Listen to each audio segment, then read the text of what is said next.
Good evening. I am calling this meeting to order at 5:30. Acknowledgement of our meeting status. This is an acknowledgement we read at every meeting before we go into closed session.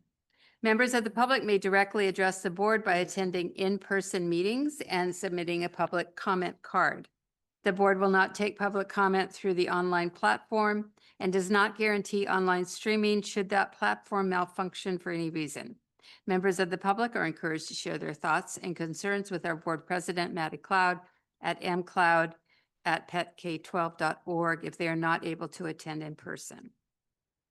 Okay, we have comments from the public on closed session items only. All right, seeing none, I adjourn to closed session.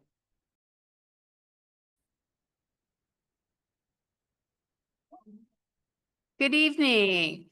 I'm calling this meeting to order at 6:02. And so will you please stand for the Pledge of Allegiance? Pledge allegiance to the flag of the United States.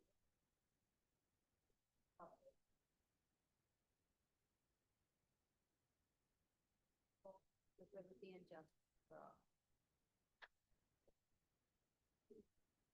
Thank you. Thank you. There was no action taken during closed session. Now we have special recognitions, reports, and presentations, and we start with a Blue Zones project presentation.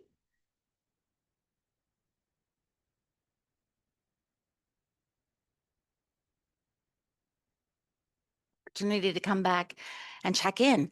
We're halfway through our community transformation, so I'm really excited with the work that we've been able to conduct in the community and the progress that we've made in building relationships and support with the schools, our educators, and our students.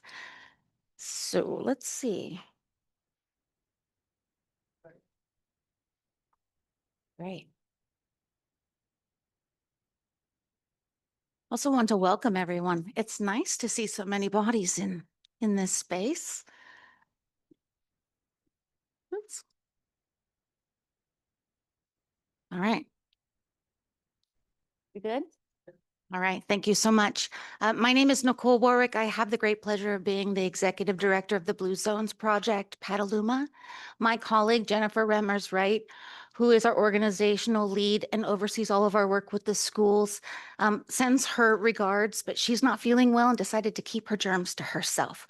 So we celebrate that. Yeah, of course I will. She has nothing but profound respect for our educational community. This is a great opportunity for us to just kind of give a pulse check where we're at. We're halfway through our community transformation, and we have now engaged 5,000 community members in some form of education, health, well-being initiative.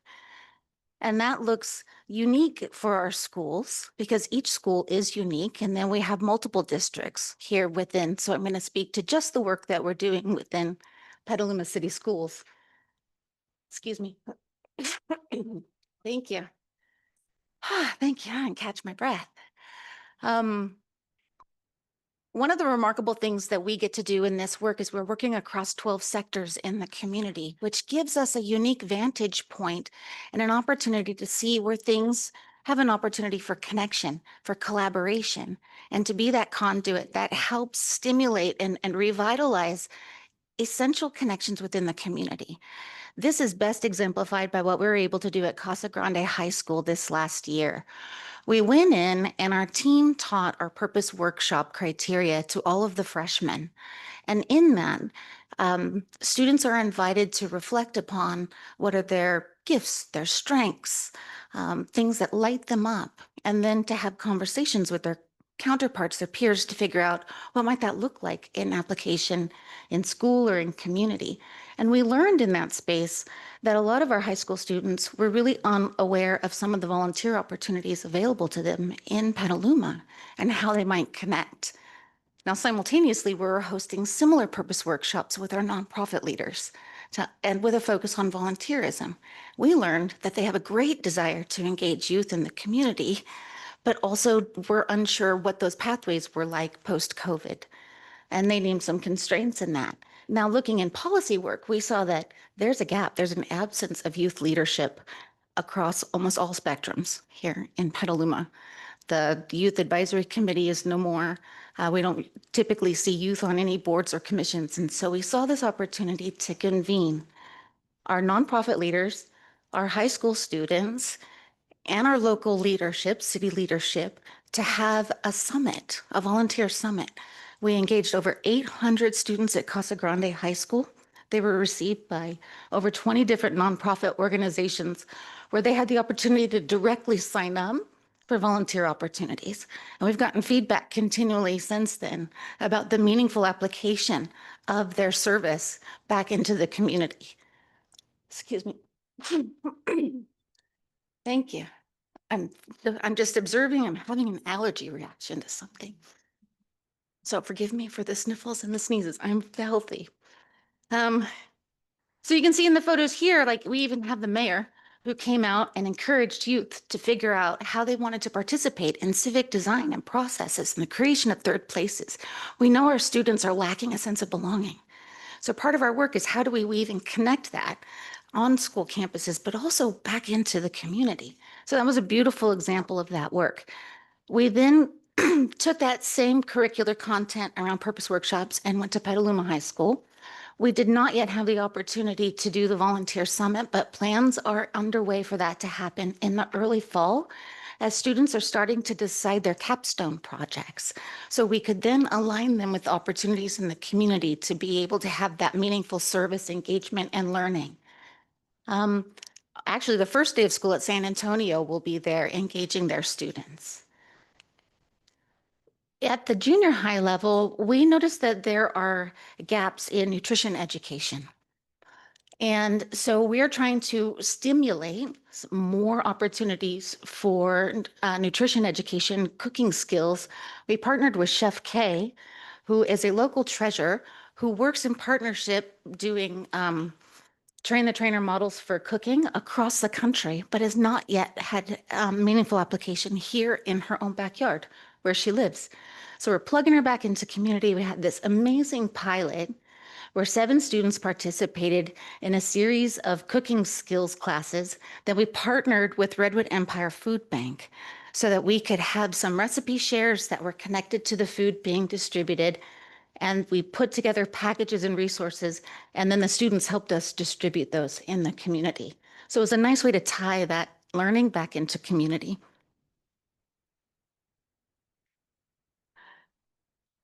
Yeah, absolutely. She asked if there's more opportunities for students to participate. And yes, this is a pilot. And we hosted an educator school summit for administrators in May. And at that time, we had the opportunity to share that we are in contract with Chef K to provide train the trainer services here.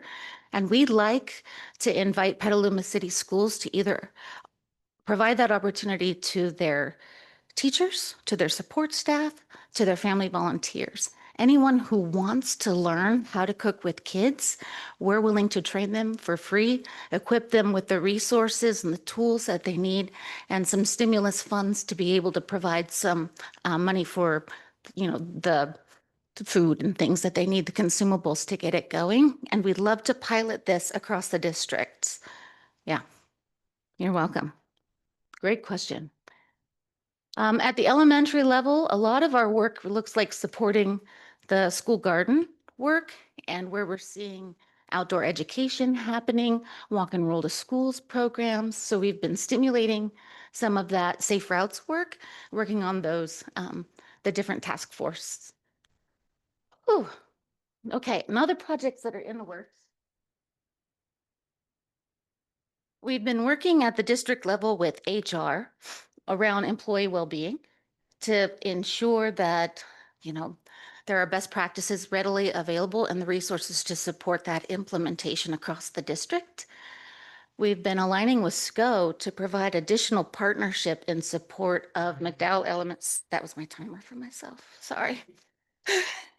time. I'm not good with time constraints, so forgive me. So that you can see here, there's just a lot of different things that we've been doing in and building in collaboration with the different school sites.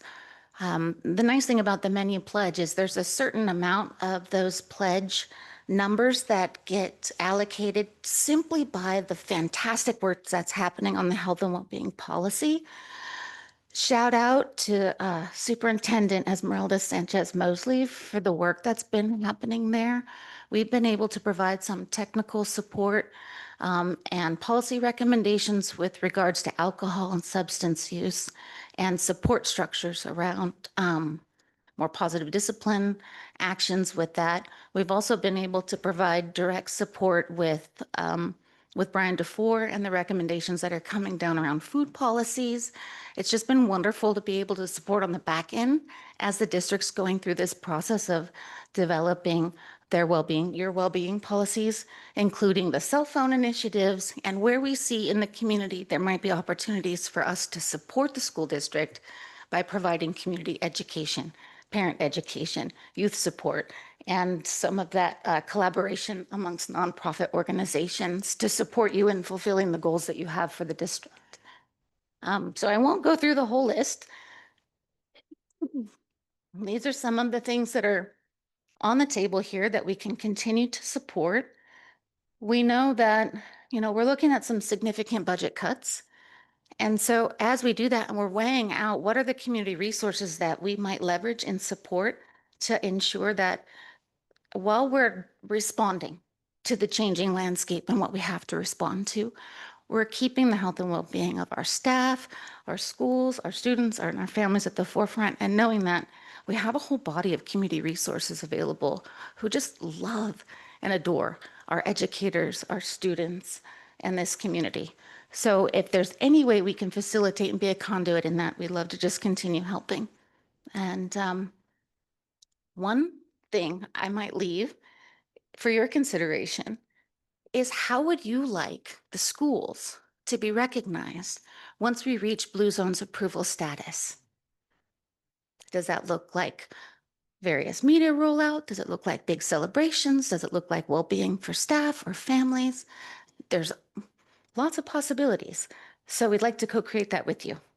And I'll leave it right there and answer any questions if you have any. Thank you. Oh, you're welcome. Any questions? What's the, the upcoming Educators Summit and Mixer at the Petaluma Library? That's definitely worthy of a shout out.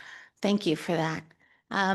September 24th, as you know, our Petaluma Library has been under construction and it is set to reopen and it is gorgeous. And we're going to partner with them to host an Educator Summit and Mixer so that our teachers and our educators can refamiliarize themselves with the library resources that are available here, have a mixer opportunity with some mocktails and some fun, nutritious, healthy bites, have interactive opportunities to connect. But then also it'll be a summit and we're going to bring together some of those community partners that have learning opportunities that we can partner with. So the River Park, Friends of the Petaluma River, are two great examples that have youth-centric programming where they like to do the field trips and things. And so we just want to resource our educators and refamiliarize them with the community organizations and the ways in which they love to support the schools and do so in a really fun and inviting way. You're welcome. Okay, All right. thank you very much. Thanks so much, you guys. Take care. Okay, next up, we have the cell phone policy. Esmeralda? Okay.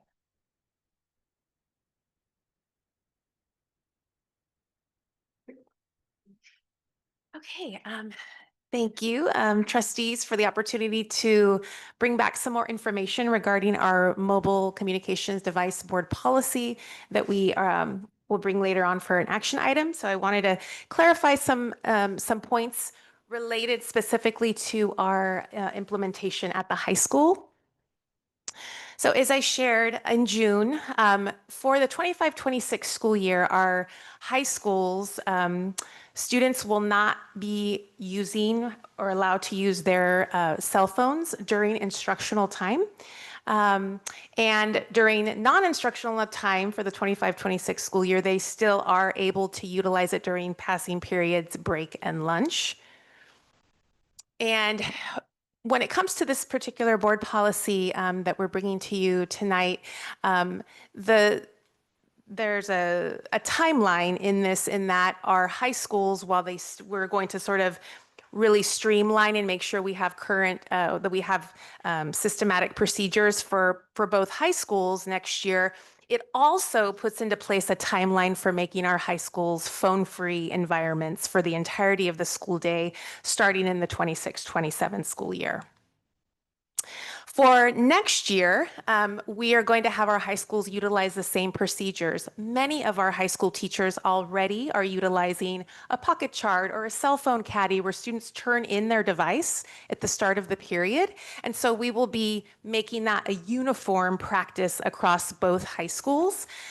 We will update our student handbook language to reflect this particular board policy, but also those common procedures so that students and families know what to expect, and that our educators also understand what is expected. At the same time, we'll also be looking at our enforcement response. Esmeralda, I have just a question about clarification. Yes. So that is for this school year? For this school year. So you're going to be developing those things in order and get that to our schools? Yes, so And instructors? yeah, And so- teachers? Correct. So our practices at the high schools have been that students are not supposed to use their Right, mobile right. devices during instructional time. Right. And we recognize that there is variance in terms of implementation of that. And so this year, that is what we're really working on, is honing that instructional time such that students are all following the same procedures in every class, tightening that up, and then that will prepare us for phone-free all day in the 26-27 school year. So the implementation of that will not necessarily happen. You're developing all of the implementation plan during this coming year? Yes, we're developing everything for the 26-27 school year when we go completely phone-free. We are basically implementing what we say that we already do in the 25-26 school Okay, year. so we are going to be implementing that portion of it. Okay, Correct. great. Correct. Thank you. I also wanted to say that I appreciate part of this is not being able to bring their cell phones when they go to the bathroom. Because that was always an argument. Mhm, So mhm. good. Yes. So in here you see language around cell phones being silenced, stored in the classroom caddy or pocket chart, that they can't be taken to the bathroom, as you see there, Ellen, and reiterated, and what we expect students to do. Also knowing that for staff members, when they're working within the scope of their duties, this is written into the board policy, they are not responsible for replacement. If a student chooses to bring that device to school, they are basically saying they're assuming responsibility for it, even if a teacher is requiring them to place it in that caddy. So we really want to be clear with our educators too, so they understand that element. So our high school principals will review expectations with our teachers, with staff, and with students in preparation for the first day of school. When we're looking at progressive steps in terms of policy enforcement, so this practice, these are already progressive steps that we utilize. If a student is in violation of this policy, we need to make it very clear that these are not suspendable offenses. These are, we can't suspend a student for disruption defiance, right? So if they pull out their phone, what we can do is make sure that we are leading with teaching of the expectations, that we have systems and consistency across every classroom. And these are some examples of those progressive steps around verbal reminders, referrals to counselors. If there's a student that's feeling some anxiety about parting with their device during class time, conversations with parents. It can lead to phone confiscation, confiscation. And also more restrictions for ongoing violations. So these are practices that we already have in place, but it's again revisiting those and communicating those out to our students and families as well. So what will we be doing next year as we ready for the 26-27 school year in this phone-free all-day environment? We'll want to gather representatives of our teaching staff, students, administrators, so we can begin to fine-tune those procedures for off-campus lunch, right? Next year, students, of course, they can still have their phone at lunch, but the year after, how are we going to manage the 11th and 12th graders who will go off lunch, off campus, and would need access to their phone? We're going to want to review our responses to any violations of the cell phone policy again and discuss tools. What kind of tools might we want to implement or use to implement phone-free all-day environments? And then again, readying a communication plan. And the good thing with this is all California districts are needing to make a plan. And so there's lots of examples across the state, from our largest school districts as Los Angeles Unified to San Diego Unified, who have some really great models of ways that we can communicate this and work with our partners on getting ready for phone free all day. Are we going to be buying the Yoder things to lock the phone in? And if we are, how are we going to pay for it? So very good question, Ellen.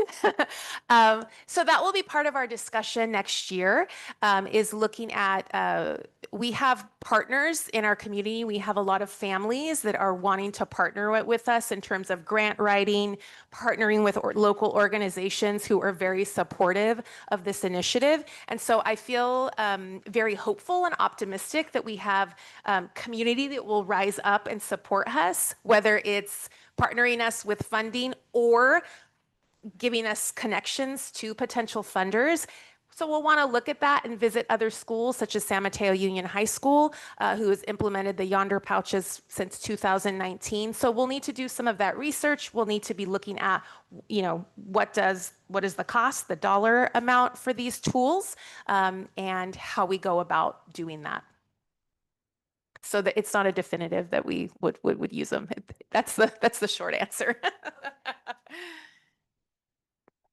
This is great. This is great. Any other questions?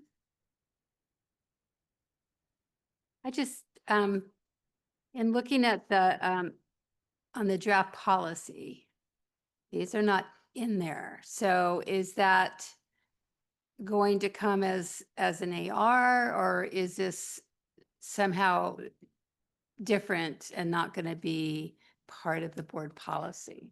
So currently the board policy is the large sort of the umbrella, right, with the timeline. And so typically this information and the procedures and the specifics, as they are going to be changing a little bit between 25, 26 and 26, 27, really they'll live within those handbooks, but I wanted you all to know what that language was going to be. But the board policy, it sets that umbrella, that overarching sort of commitment and decision by our board. And then we will, within our handbooks, that gives us a little bit more flexibility, but we will adhere to the timeline and the crux of what's in that board policy. And so there'll be training for teachers and students about what's in the handbook. Correct. Okay. Correct. Right. Thank you. Excellent. This is great. This was very clear. It really focused on what we talked about the last time. So thank you. Great. Thanks. Okay. Our next up is a budget study session summary presentation. Amanda.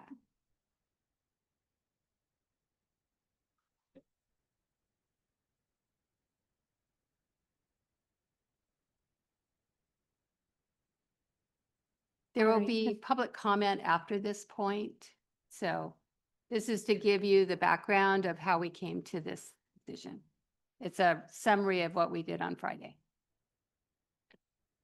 All right, thank you. On Friday, the board held a study session on an update on our fiscal year 26 budget. And we're just going to give a brief overview of what took place on Friday. This is not, it's Oh, there it is. Sorry about that. We were forward. All right. So as part of that, there were questions that came up about the high school bell schedule. So Jason and Sandra, we're going to give a quick update on that.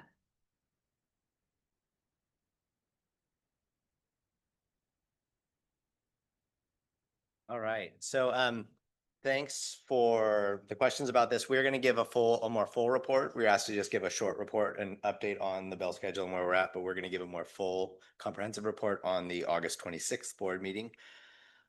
So we'll share where we're at. I'll just add we're doing that because school will have started, the schedule will have started, and we'll have more information. Yeah. I'll just do a little bit of history. I checked my emails this afternoon, and going back 3 years, I had over 400 and more I could have found just about Bell Committee. So it has been a process. I remember the first time meeting, it was Matthew and Jason, and we went to CASA after the governor budget presentation. I think that was probably January, February of 22, maybe, or 23. So it's been a long process. Am I talking about the vote now? The vote. I did look up the vote. We had 94% of eligible teachers vote, which was great. 91% of the CASA teachers voted yes, and 81% of the Petaluma High School teachers voted yes. So we had high approval to move forward. And then after we had the approval, our next step was to work together in negotiations to develop an MOU, which we did on May 1st. The MOU, we had a lot of things to sort out, like that was getting into the details. For example, we're adding this whole new advisory structure where we're restructuring kids. What will that look like? What are the constraints and how do we manage that? How do we bring configure special ed students within that advisory so in a way that's correct for students? We had to make agreements about class size and contact load when you're adding this idea of advisory. How does that factor in? Because it's a whole nother kind of a pseudo period.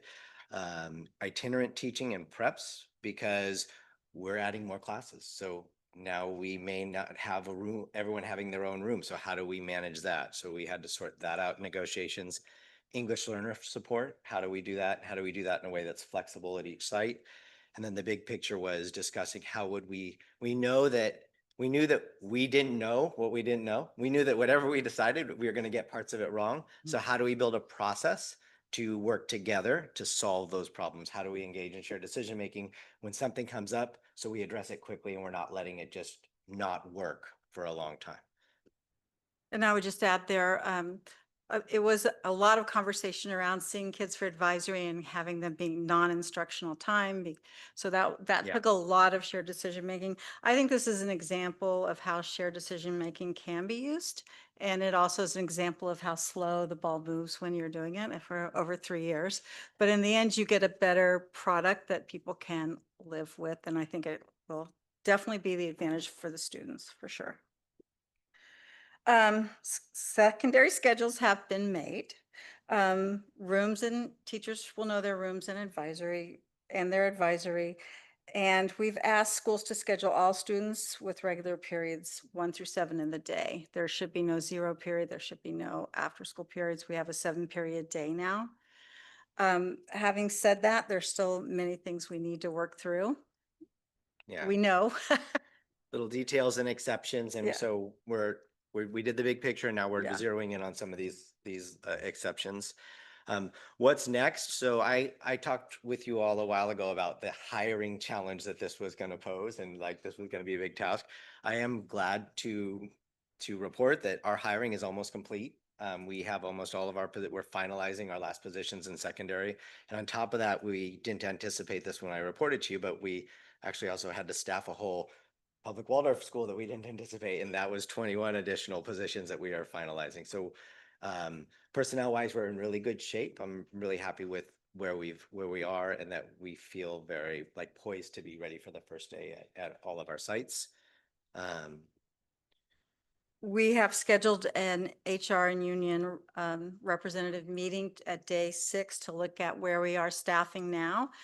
And we are also realizing that there's going to be many things that come up pretty quickly, and we have to be able to meet and to address those. It's like you don't know what you don't know until it starts happening.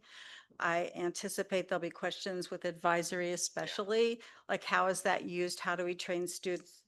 is it something that students need to do their homework and that work, and we shouldn't pull out for school-wide activities? All that stuff has to be settled once we get things going. So, and we will give a more comprehensive report in August where we will have seen how it started to unroll, and we will see some of the challenges that we're already facing and some of the Yeah. successes. Do I need to get questions right now? So a big reason why we did this was so our ELs and special ed students could have access to more electives. And you've said things have been scheduled, so did that happen? I believe Yeah, so, yeah, they do have access. I think the questions that we were having, like in the MOU, it was issues of like our students that have special ed classes also have general ed classes. And so how do we integrate them into advisory? Because if they're only in a special ed class now, that's an additional special ed class. So we had to figure out how do we navigate that where they're in where they should be, which is general ed with everyone during advisory. So those were the pieces that we were talking about and discussing.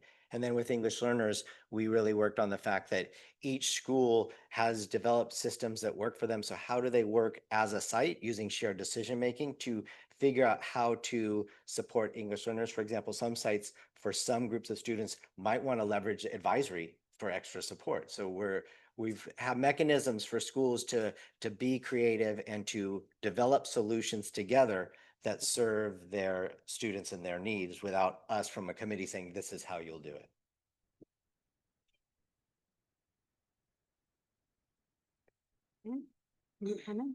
I have a question. Go ahead, Ryan. No, you turn your No, I mic on defer. first. Go. So we're gonna get the full update on how it's being implemented. My concern continues to be, ensuring that we fully communicate like the change of schedule for parents and students, who are used to the prior schedule. And then how do we ensure that, in particular, the advisory period is being utilized properly versus as like a skip period? Because I was just checking out Casa Grande is like set or schedule, and advisory is like the last period on Friday. So like how do we get our 18-year-olds, 17, 18-year-olds to take full advantage Yes. of this versus heading out for an early weekend? We in the committee, we had these same exact Yes. discussions, like, does it go at the end? Does it go and will it? So we will be able to report back both on the communication, among other things. Sure, but we'll make sure to hit the communication and updates on on advisory and how that's working, and how we will know more on how they've scheduled, because there's a whole schedule about how often, like, are they doing. We have language about when they're doing school-wide things within that advisory. So we'll have more information about how that's starting to roll out by August. And I'll just add that schedule was chosen by the teachers through many committees. I mean, that was the one voted Yeah. for. It's harder for our upperclassmen who don't have the same credit demands. So as that works through. So it'll be interesting to see how that works its way out. But hopefully students will see advisory as a time where they can get a lot done. And I think the power of it is if I'm struggling in a class, I can say, can I please go see that teacher? And I can get permission to get the help I need in the school day. So I hope students see that and utilize it. What was the process for choosing which students were in which advisory? Like, how intentional were you? Well, we need the tech department. Yeah, we'll be able to share that information fully in August. We worked with technology because there was a whole process that was very involved around Aries isn't designed to do what we wanted it to do. So Dave was working with the schools they developed the regular schedule, then using AI to drop students in and giving it parameters. So they had a very involved process on how they sorted that out, and we'll make sure to include that as well. Sure, we'll know on the 26th. Yes. So we talked about the principle of how they would do it, but they still were in process of making that happen. And also, I don't think we're really clear. We know it's going to be a smaller number of students, but we really Yeah. don't know how that's going to end up when it's all scheduled. We were That'll looking be- at like yeah. 20 to, we were We're hoping hoping 20 for to smaller, 22 yeah. for advisory. Right. What about the junior highs? Are they kind of on, because I know they share Yeah. teachers. So how's that working? They did both vote to change their schedule to a fixed 6-period day. Clearly, there's not money for 7 for right now, but they're going to do a 6-period day fixed. Yeah, and they have different schedule than the high Yeah, school. it's a little different, but it also models after that. So as an example, if we needed to share staff between junior high and high school, there's a pathway we could Mhm. figure that out. Because it's very similar. The minutes are a little different because Yeah. there are a different number of periods, but it's similar. I'm sure you've covered this because you guys are awesome. But I was wondering about, the students in advisory and their teacher. Is that teacher their normal, they're one of It's their one of their teachers? 7, They're yeah, one it's of the one of their 7 teachers 7. that they have? Mhm. So everybody in an advisory would have a teacher that they have? Now, if you teach multiple grades, I understand you could have multiple grades in your advisory, but they're all your But they're students. still your student. They're on your rolls, yeah. Thank you. Thank you. That's great. And we also we've been talking about working with technology to have, and I think Dave's been working on putting this in place, a system that allows students to request. That Right. whole thing about requesting a teacher, it's not going up and asking them, but making it more automated so that we can also know where students are going. So trying to be really intentional about that. If I'm in math with my math teacher, but I need to go visit my science teacher, like there's a digital process that simplify, yes.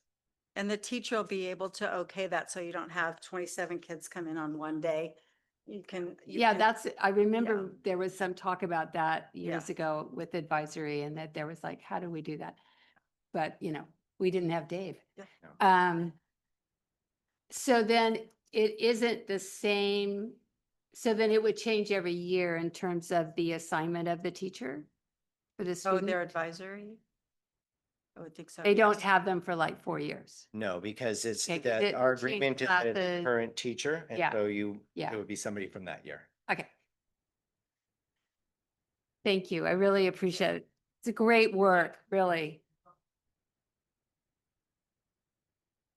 You're on, Amanda. All right, thank you. We'll now move on to Friday's, the remainder of the study session.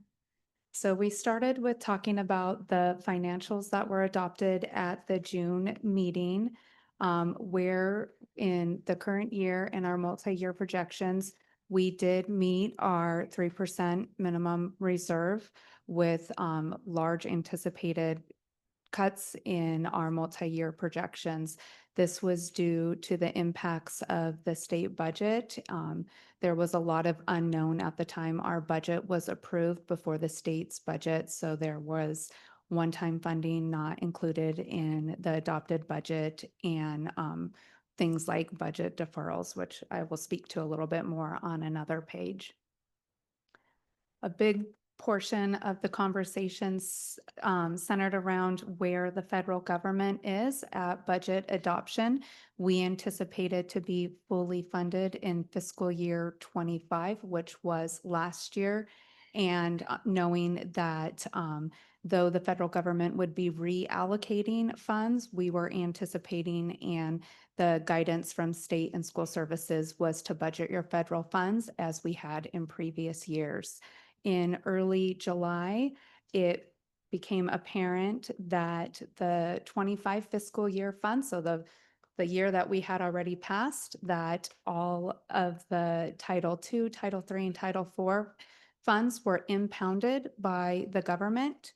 And at this time, though they are still impounded, we are not sure, though we anticipate the funds when we will be receiving them. So that brought up even more concerns for cash. These are funds that we've already spent, and in every other year we had received them.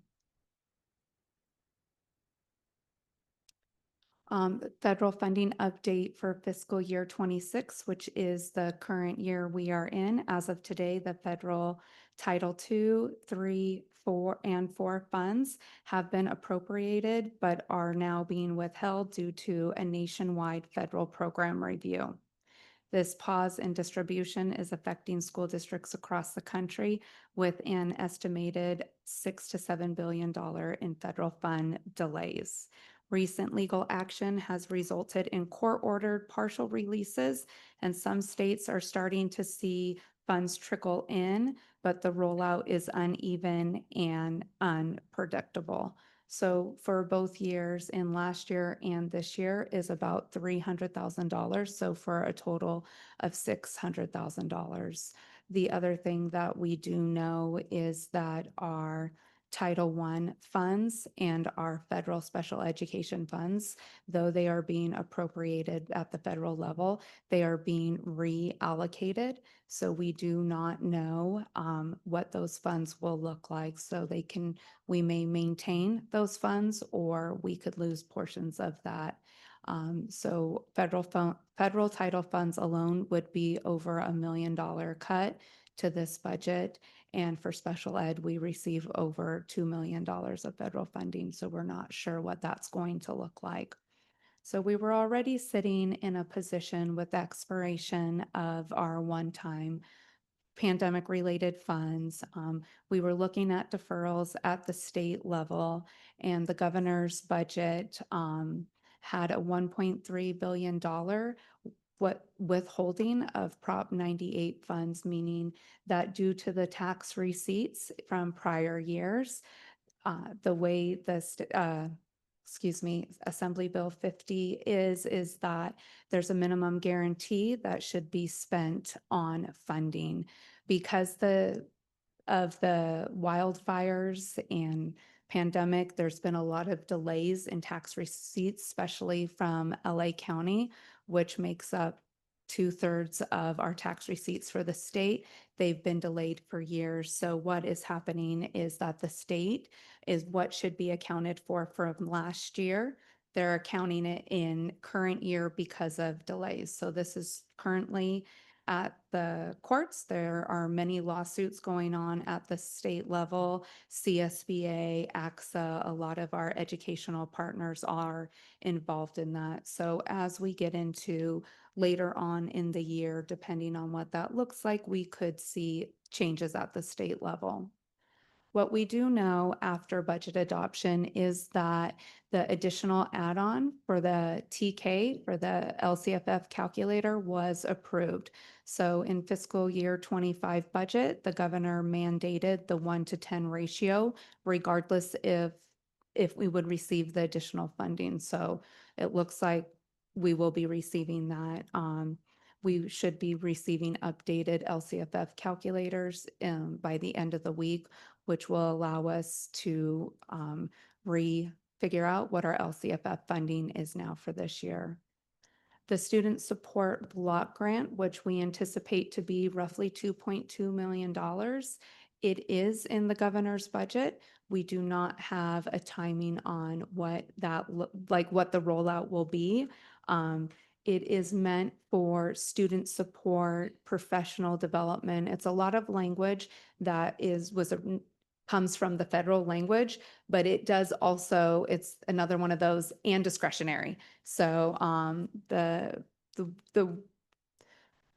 thought is that the state is using these one-time funds to bridge the gap from the Prop 98 minimum guarantee that we didn't receive, the expiration of the pandemic funds, but the way that these are being supported at the state level, it also looks like we're getting support on the off chance that the federal funding falls through.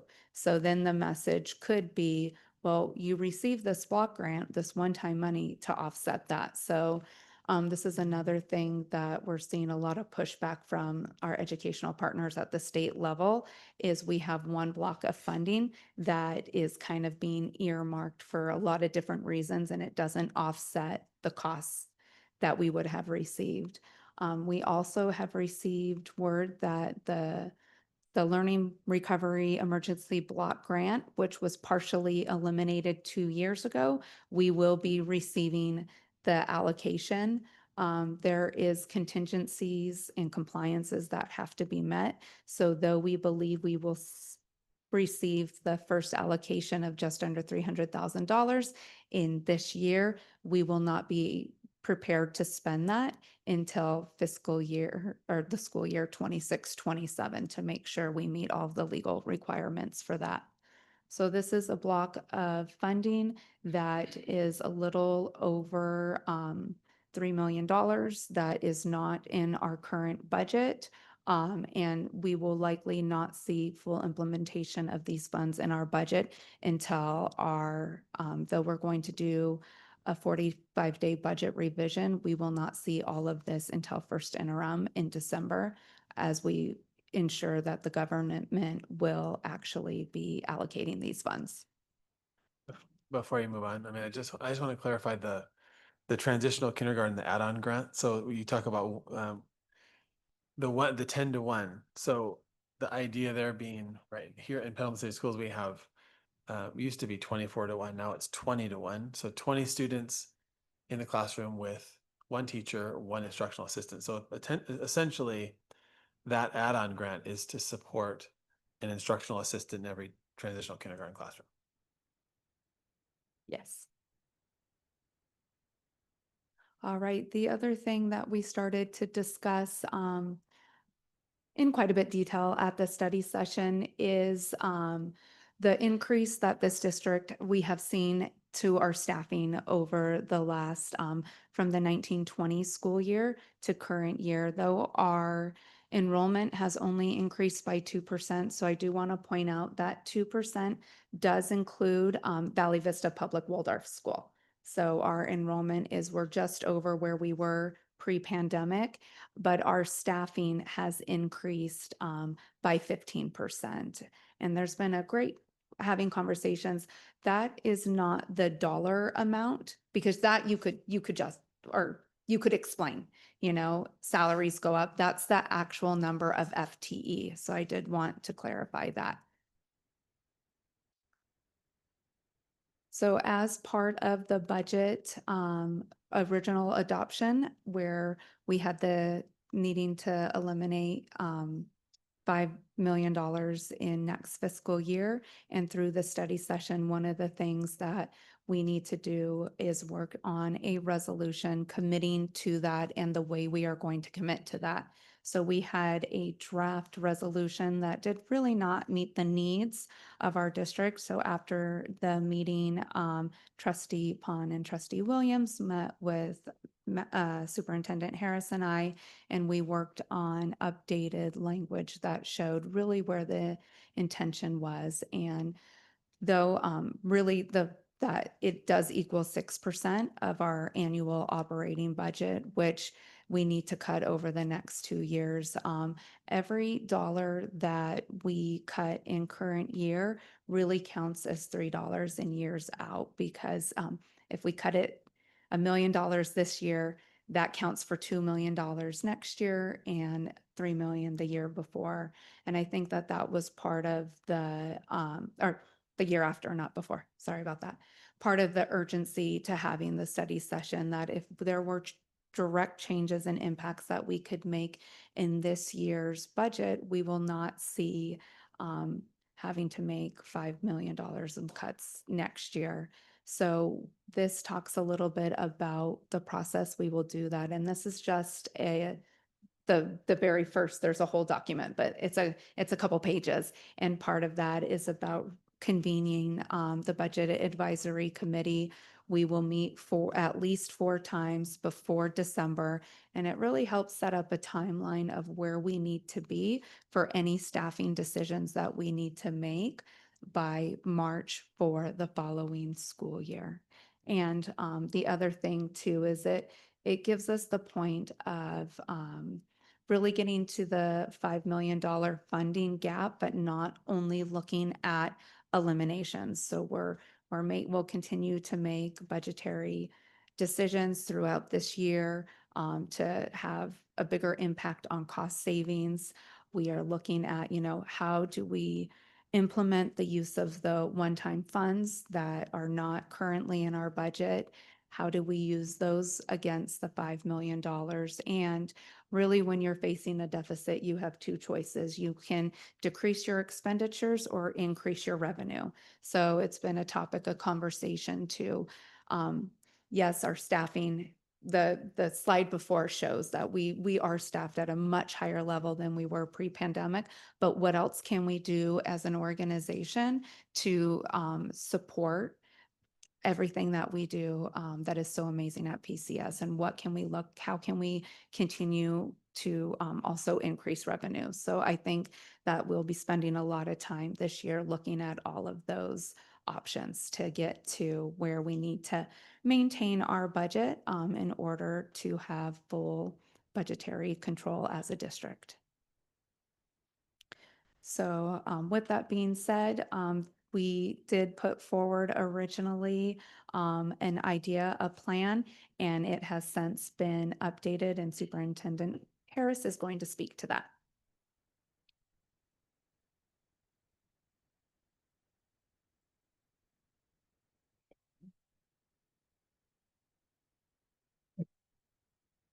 So I just wanted to share a little bit about, sort of recap the board study session. I know you guys were all here, but not everyone was there, and kind of talk about how we got here, because I don't think, me coming back into this is much fast. We're moving much faster than I anticipated, thinking that, okay, we're definitely going to need to make some reductions in the 26-27 school year, and then realizing, wow, we need to do something right now. And having Amanda present that budget with Ryland Partners was just, it was very important, I think, for everyone to see, and eye-opening. So I shared a little bit about sort of how we got here. I remember back to 2021, when I first started as superintendent in this district. If you remember, we were just sort of we were still in the midst of a pandemic. We had an all-staff meeting at Petaluma High School in the bleachers. Everyone was, well, a lot of people were wearing masks. We were 6 feet apart. And I remember getting up there and just sharing, hey, we've got some great news. The great news is we're getting all of this money, millions and millions and millions of dollars from the federal government. They are supporting us with sort of coming back into in-person instruction post-pandemic. And we did all sorts. So we got as very creative as we possibly could with those funds. So this is part of the first message that I sent out to our community on Saturday, following the Friday board study session.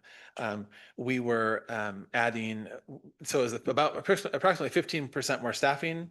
We were doing things such as we added reading specialists, which were prior to that, we were splitting reading specialists between schools. We added a full-time reading specialist at every single school site.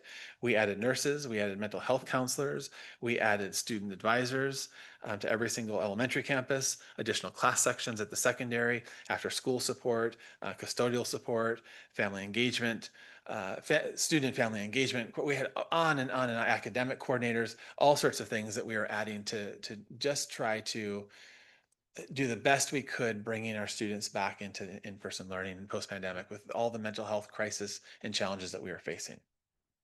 On Friday, we discussed this immediate need to reduce $1 million from the budget, which weighed very heavily, I think, on all of us. And one of the ideas was, well, not one of the ideas, we had a list of different things. I think there were 4 or 5 different proposals that Amanda came up with, and we had a rich discussion and came up with a plan to reduce. So since that time, I have heard from, I think all of us have heard from a lot of community members, which is great. I appreciated the feedback, the ideas. And so the reason that I'm up here kind of talking is we have some revision or some ideas on how we can do everything we can to keep students at the center of the decisions and protect classrooms and direct services to students wherever possible. Cutting $1 million immediately this year is not an easy task. I think if you think about people who are in positions here in the public system have a lot of protections. And so we can't just say, oh, we're laying these people off. It's people have rights to a job. And so as we're doing that, we had to be mindful of this, and knowing that our permanent employees would continue to have a job in this district. So as I just shared, and many people may not have seen this, but just as I'm working through this and some very creative problem solving, the revised recommendation for tonight's board meeting is still going to reduce our budget by the target, which is $1 million. So we got up to $1 million, but lessen the overall impact to our school sites. So the new proposal is to maintain half-time reading specialists at every single school site, as opposed to the full-time reading specialists, right? Oh, thank you. This is similar to how we staffed prior to the pandemic. McDowell used to have a full-time reading, it was the only school that had a full-time reading specialist, but they were using federal fund, I think Title I funds or to pay for the second half. A hiring freeze on non-essential vacancies. What's non-essential, right? Everything's essential in what we do, but we have gone through some non-essential positions, and we're going to freeze those and reallocate staff as best we can, knowing that if every dollar counts, and the last thing we want to be doing is taking services away from students. Reduction of 5 federally funded class sections across 4 secondary schools. A lot of people say, what does that mean? Essentially, it means that the secondary sites are going to get 1 less section each, or one school is going to get 2 less sections, and they're going to have to reorganize and figure out how we're going to best serve students in that reality. Reduction in contribution to transportation and athletics. I think the board, it was $260,000 originally to increase, and we're reducing that by about 50%. It's For field transportation for field trips and athletics. Yeah, thank you. Reduction of so that was something that we didn't have before. This is now giving the school at least we're giving them some additional funds to pay for field trips and athletics. But we're giving them half as much as we originally said, to show that we're doing everything we can to protect the classrooms. Now we have an interesting situation right now where our deputy superintendent, Tony Hua, just recently announced that he's going to be leaving us, and he's going to be leaving at the end of this month. And so one of the things that was weighing heavily was, how do we backfill this, knowing that this is an essential position, knowing that we need the services, that we need someone to craft all the plans to do. I mean, the millions and millions of things that Assistant Superintendent Hua does, and how could we use this as an opportunity to save some money in this current year?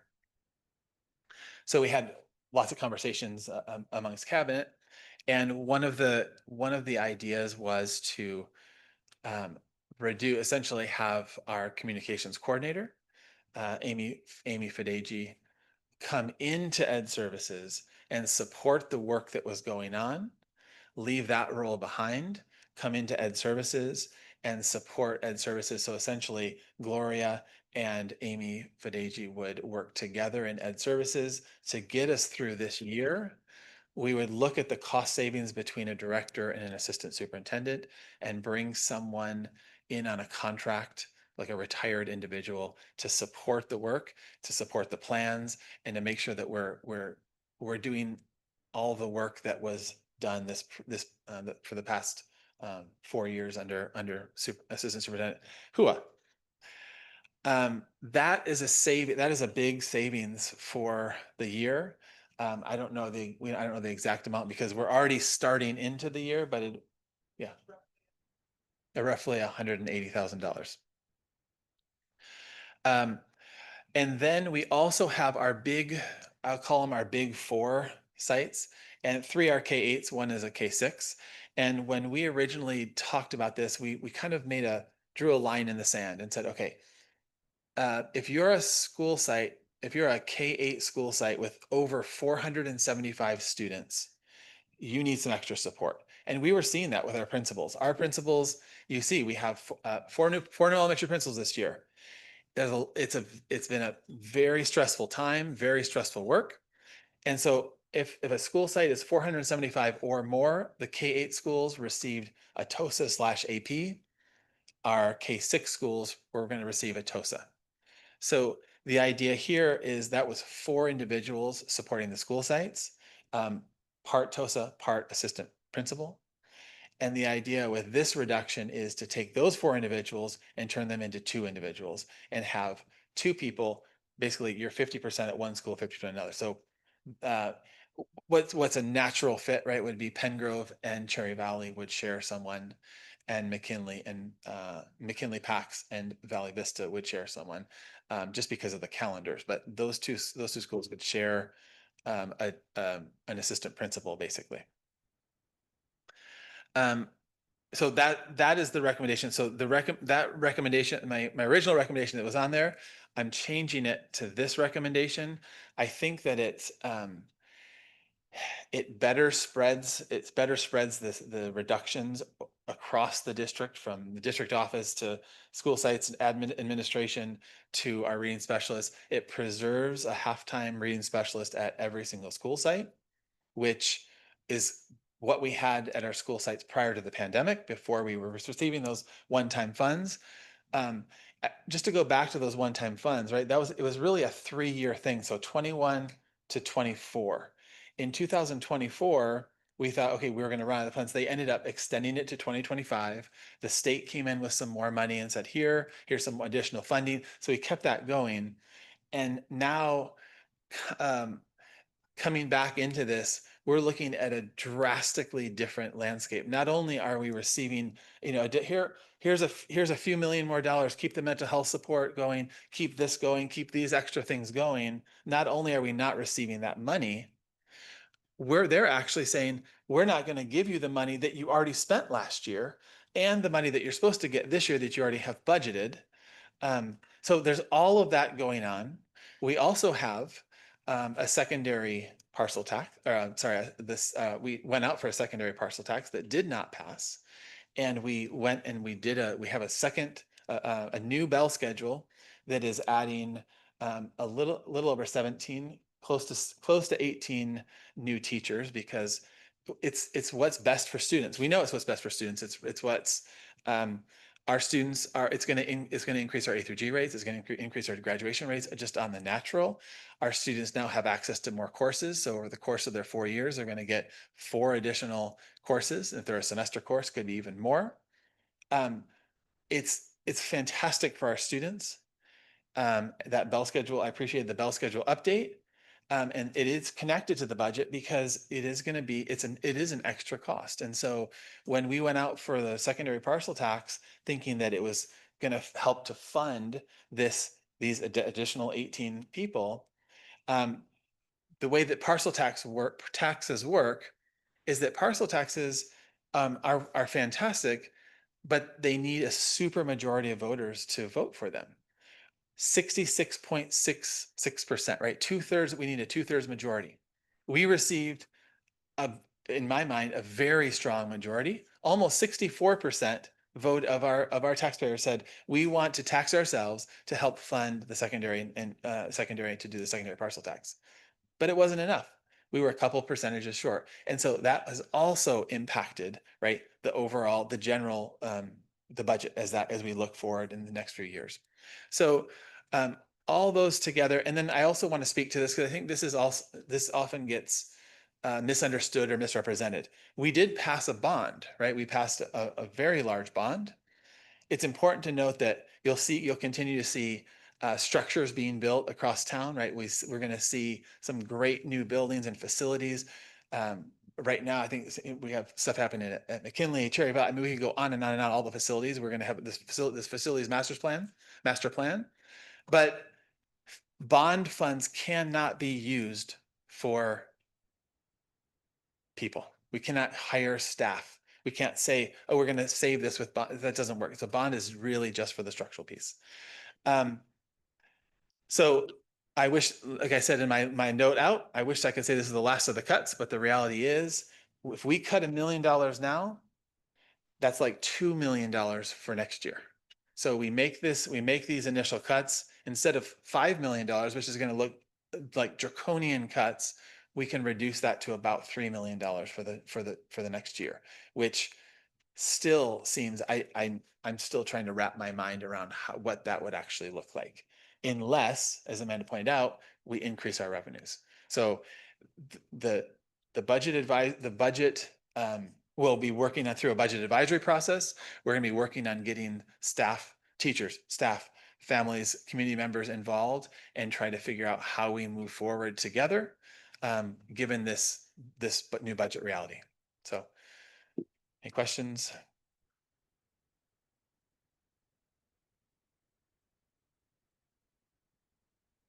Oh, I'm just gonna say, I have some things to say, but we'll save it for the actual discussion. Great. Yeah, thank you so much. Okay. Okay, I do thank you for coming up with a revision that takes into account a lot of people here and your comments, trying to do the best we can under some pretty awful situation. The next part is comments from the public, and we have a lot. So we have 20 minutes that are allotted for one topic. So let me count. So just a minute. And then, so it probably, all of you will get about 2 minutes or maybe less. Oh, I know. But we want to hear from you. Okay. So I Then- guess the question is, are you gonna take comments from the public, the general comments from the public, or are you gonna put them under, if it's a budget concern, if it's a budget question under action?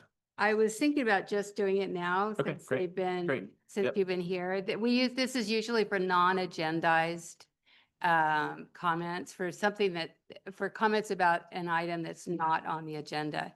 This is obviously on the agenda.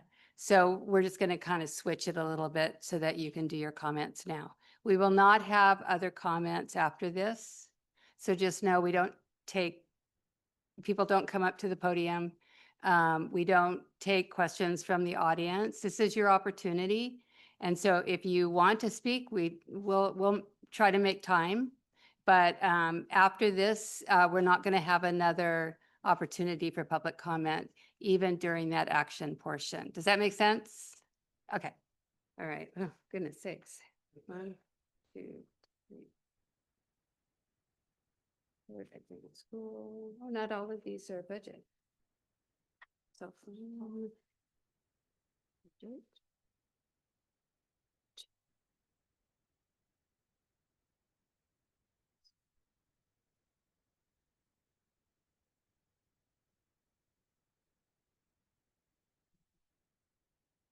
Mm, 11, 13. Okay. I forgot my public comment. My little speech. Oh, it's on here. That's right. Okay.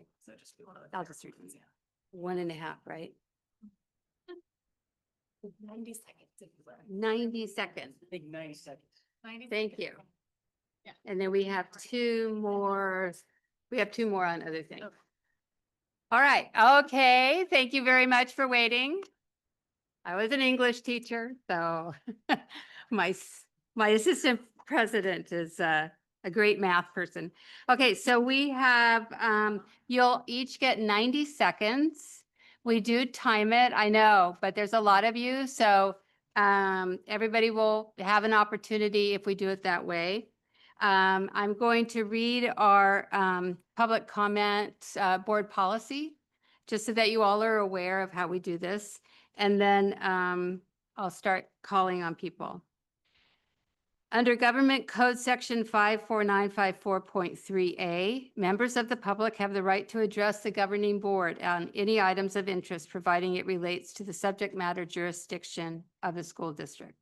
While Government Code allows speakers to criticize the district's policies, procedures, programs, services, and/or employees, the district does have a policy, BP 1312.1, specific to complaints against employees. The topic of interest within the jurisdiction of the board. Should comments from the public pertain to a specific district employee, the board requests that the complaint first be submitted in writing to the employee's immediate supervisor for investigation. If the comment is about something that is not on the agenda, it will be heard only during the public comment on non-agendized item, period. Once that part of the meeting is over, comments will only be taken on agenda items during the discussion of those items. We're kind of changing that tonight. The board values public comments, and although we cannot take action or discuss items not on the agenda, we listen carefully and appreciate input from the public. Public comments are subject to a 3-minute per person limit or a 20-minute limit per subject matter. Commenters cannot cede their time to others. Okay. We will begin. Claire Sitzer. And you said you'd be quick. Well, that's it, last in, first out. Another job. Okay. Am I going? Okay. Hi, my name's Claire Sitzer, and I'm currently a reading specialist at Pengrove Elementary. Prior to that, I was a special education teacher in this district and in another district. I have a lot to say, and I really don't envy you for this challenging decision you have to make, but I want to urge you to consider one thing. Last year, a special education study was held or was done, and it urged for a multi-tier system of support. Right now, the reading specialists are the only tier in tier 2. I think it's important to consider that. The reduction, I appreciate the adjustment because we have had a lot of students because we are in session right now, parents approaching us and asking questions. One way that I would recommend we look at that is working with Sarah Fountain and the special education teachers in partnership with the reading specialists to work towards a learning center model for our district that used to be present, and my knowledge is no longer is, because it's important that all of our students are receiving that tier 2 support. So it might be a good transition as we see the budget cuts. I thank you for your time and consideration. Thank you, Claire. That was excellent.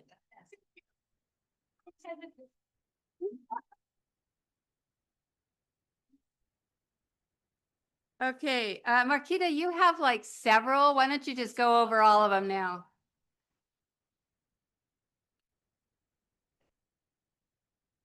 Hello again. I'm Marquita Lee. I'm a parent of 3 grant students. So yeah, going to talk about 3 things, but they all kind of have similar themes. But the first, again, yeah, reiterating, thank you for re-implementing this reading specialist. It's really important at the elementary school level. Obviously, I know a lot of parents that really appreciate that, so thank you. The angle I wanted to bring was just in terms of PTAs and how PTAs are used as a source of funding for different positions, PE, garden, and I'm anticipating being asked also from PTA standpoint of can you provide more funds to make up for some of the cuts? I want to put that equity lens on all of you. Are you comfortable with PTAs pitching in and some schools being allowed to have some additional resources? And obviously from a bigger picture, that's concerning because not every school has PTAs that are as active and have as much budget. So I just wanted to bring that to your attention. Obviously PTAs are separate, nonprofits. They do what they want with their money, but collaboration would be much appreciated, if any. And then moving on, maybe, I don't know, at 30 seconds and whatnot, I think moving on back to the mobile communication devices, the only thing that I kept thinking about was how would this be implemented? Will it be tracked? Will parents know, hey, your student got 3, referrals? So I think I just didn't hear how is the data tracked? How are we applying this equitably and not discriminatorily? So that's something that I would like to see tracked over You time. can go on to, so Okay, that's a thanks. separate, yeah. Sorry, I you. didn't make Yeah. that clear. Sorry. Okay. And my children are elementary, so I don't mean to kind of step over into the high school, but I am passionate about high school math. So I'm always going to talk about the high school. And then I think there maybe was some confusion about what would be included in the policy. So it does look like the specifics that were in the presentation. I know they're not going to be in the policy, but the policy is referred to being updated in the handbook. So it would be great if those policies were actually in the handbook or actually added to the policy because the handbook's referred to being updated based off the policy. And then I think just the other thing that, again, transportation would be great to know from an elementary standpoint what the impact is. Obviously, you know, a lot of students were excited to go on their first bus ride. So if that's something that you anticipate not being supported, just the earlier we know, the better. Or teachers, because they're the ones doing the hard work, we're the ones driving. So doesn't compare because we drive a lot. And then I think the last thing is just going back to the funding. I think or two things, going back to the funding to make sure that I appreciate the equityness of like taking from elementary, like, you know, junior high, middle, like high school, like realizing let's spread it and not make sure that one is taking the brunt of it. So appreciate that that's on your minds and looking forward to how that turns out. And then 15 seconds. last thing is Grant, appreciate any support, like we said in our June 10th meeting. So we'd love to see you all at the school. Welcome back. We want to see you, all of you, and here's to new school year. We were on June 10th. A lot of Grant people were here. Thank you. Thank you. All right. Sandra Larson, PFT president. But he's made the time limit so far, so. So if you'd told me a week ago that I would be speaking to the board tonight about immediate and urgent cuts, I would not have believed you. But here we are. I'll first say I appreciate the new cuts that Matthew brought in. I agree with them. Making drastic cuts now will only help us save vital programs for the future. It may sound strange coming from the union, the president of the teachers union, but I'm urging the board to make significant cuts tonight to save programs for the future. These cuts, though difficult now, will pave a way for more sustainable and efficient future for our school district. Reading specialists are not just another position in our school system. They are essential for our youngest elementary students, playing a crucial role in early education. It is even more critical this year given that the dyslexia screener for youngest students is starting. In addition, reading specialists are someone a classroom teacher can turn to when they need strategies for their struggling readers. Their work is invaluable and we must do everything in our power to ensure their continued presence in our schools. I'm urging the board to return to the pre-COVID staffing, which was 0.5. So thank you for that. In addition, 25 seconds. 0.5. Oh, shoot. Okay. In addition, although it's hard, I would support eliminating the 2 TOSA positions and giving each school a 0.5. I don't see these positions continuing after the 3 million budgets, and this will be a bridge. I understand these are difficult decisions. I appreciate your willingness to serve as a trustee and make these hard choices that are necessary. Your dedication and commitment to this case is very commendable. So thank you for that.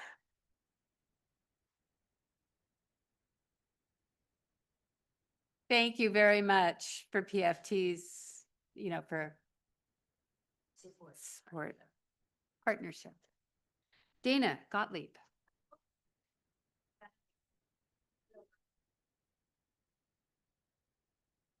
Okay, so I am a reading specialist at Cherry Valley as well as at Grant. Love my job, but I'm just going to talk about money right now.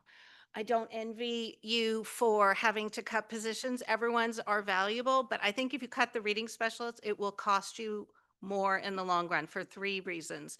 One, we help with kids not be over-identified for special education. You all know that special education costs a whole lot more than what a reading specialist is paid as a general education teacher. Plus, we don't come with the lawsuits. We don't come with the legal requirements.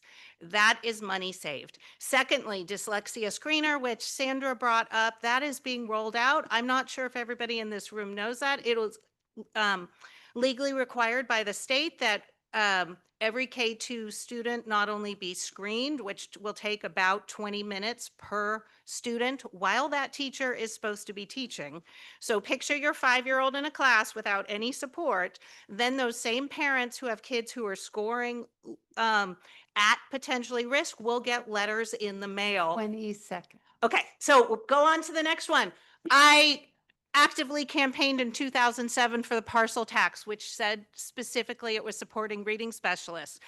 Many of my friends and colleagues have expressed in the past few days and parents that they would not vote for that again because the trust has been violated by Petaluma City Schools. Thank you. Liz Carrasco.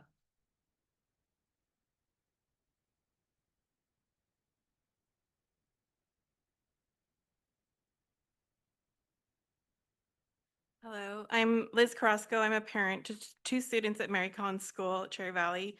Last Thursday, we began our 9th year at the school. I'm also an alumni of Petaluma City Schools. I emailed my comments earlier today regarding my plea to reconsider budget cuts for the 2025-2026 school year, specifically advocating for Dana Gottlieb at Cherry Valley and appreciating the direct influence she has had on my children and our school community at large. Around 5:15 this afternoon, we received an updated recommendation from Superintendent Harris that offered what seemed to be compromises to the budget recommendations. However, this message has added more questions for those impacted. I implore you to spend more time discussing all possible options before taking action on any of these recommendations. With the late update, there has not been enough time for staff, students, and parents to read, respond, and offer input on these revisions. Additionally, I'd like to remind you that our year-round schools are already in session, and eliminating or scaling back these positions will result in immediate disruptions to our school sites. With the revised recommendations, not only is our beloved reading specialist position in limbo, but district positions for two other members of our school community are now up in the air. Our own TOSA / assistant principal, who I have watched connecting with and supporting students across our TK through 8 campus throughout the past year, along with another parent and educator at our school who left her years-long position at Cherry Valley to accept a position as a TOSA at another school in the district for the new school year. Oh, is that it? Sorry. Please reconsider. I'm Thank you. sorry. Go ahead. Finish up your statement. If the new recommendations are implemented, how will you select which TOSAs will keep their positions? When reducing the reading specialist role, will this reduce all the district roles to part-time, 3 positions, splitting time? More information needs to be shared and more time needs to be put to this decision. Thank you. Laura Barron.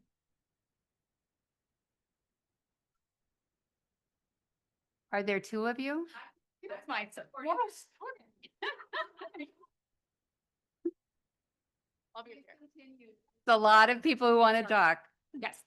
First of all, want to thank you. I know this is very hard, and I just wanted to address that we appreciate that you're working to save some of the reading specialists. I want to put a lens on this. We have 7 schools with very different needs, and I want to make sure that it isn't the idea of just 0.5 at each school. I want that to be a conversation. We spent last year really looking at equity, and we realized we know we have very different needs at different school. One site had 23 students that were in our urgent need of intervention.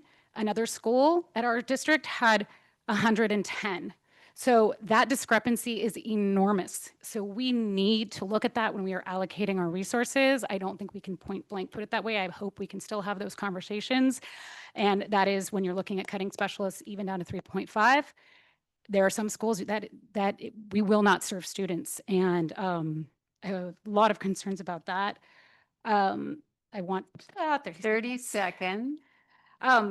that just a reminder, reading is not an educational skill. It is a profound social justice issue, and with far-reaching consequences for our entire society. At this point in time, reading is one of the most critical gifts we can give our children, and I truly, truly, truly hope we think about that when we are considering the cuts that we are considering. Thank you. Thank you. Krista O'Connor.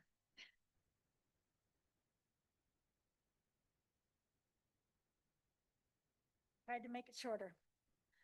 I'm Krista O'Connor, PFT High School Vice President. I know these are challenging times. I want to address the Bell Committee in terms of the work that we've done to starting in November of 22, because I went back through my emails too, putting together that committee. There were 30 teachers and administrators from both high schools representing all departments. We worked for 2.5 years to meet the board deadline of October 24 and then continued ongoing planning right through this past month, talking about advisory, what it was going to look like. We've spent most of this past year fine-tuning schedules and courses, planning the new advisory period, working out room sharing space arrangements, much as Jason and Sandra and Matthew mentioned.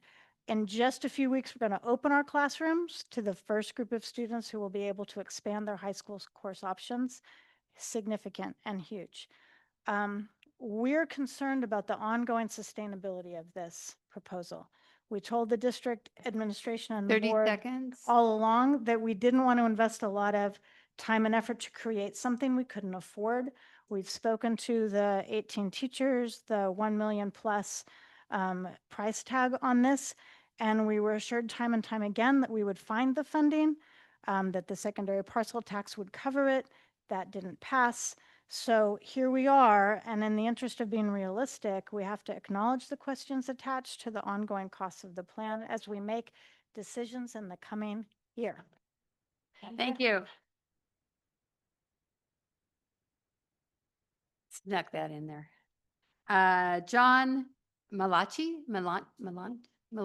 sorry.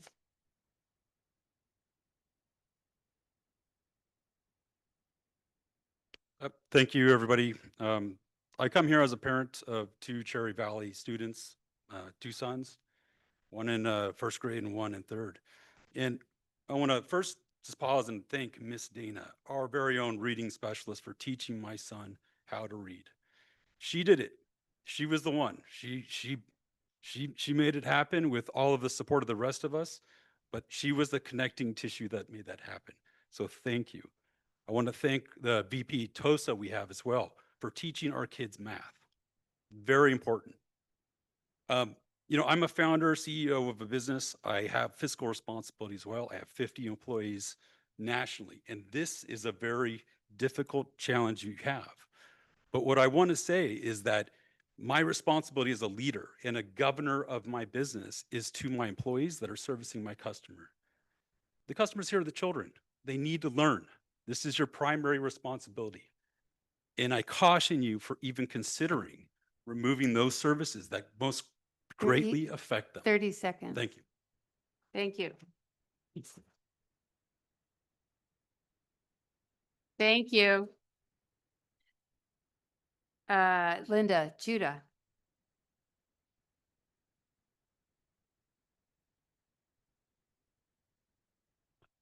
All right, thank you so much. And I also want to echo the gratitude a lot of people have shared for the way that this has been a collaborative process between the admin and with the union to try and come up with solutions. I know that our awesome union has been working really hard over many years to try and make that be the way things go, to be more collaborative. And in this moment, they sometimes say that all politics is local, and yet federal politics are encroaching on our lives here. And so when I hear us talking about how we're going to deal with this current budget, if we're not acknowledging that the current administration has a stated goal of dismantling public education, then whatever response we are making is completely inadequate. So if we just keep cutting and cutting and taking whatever crumbs we're given and just trying to do the best, that's not going to serve our community. That's not going to serve our students. So I would suggest we take that collaborative spirit with our unions and with our admin and start working with all of the unions up and down the state and take this to the state and federally to say that we need to stand up in this moment and fight for public funding of education. And if that means we have to strike in every single school in the whole state of California and just shut them down to get the attention of the folks who are pulling the strings, then maybe that's something we should consider.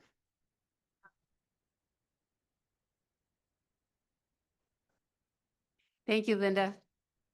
Eliza Hoosier. Oh, good. Thank you.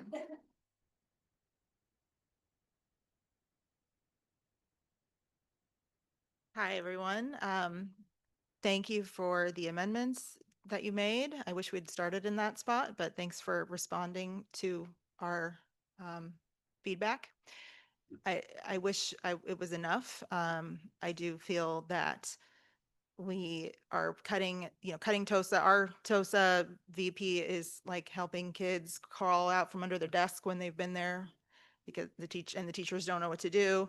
And he's helping with math, and he's a very student forward position. It is not administrative. He's not sitting in the back office with contracts. So adding in one student facing position and then pulling another is not the solution. And I am really tired of hearing that Staffing is higher than it was pre-pandemic because nothing is the same as it was pre-pandemic. Our students have more emotional needs.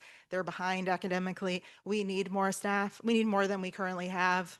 We don't need less. I know that this is affecting everything, not just education, but we have to be creative and work together right now. And I will say, we 30 have seconds. 2 kids at Cherry Valley, but John is my husband. Our oldest child is 23.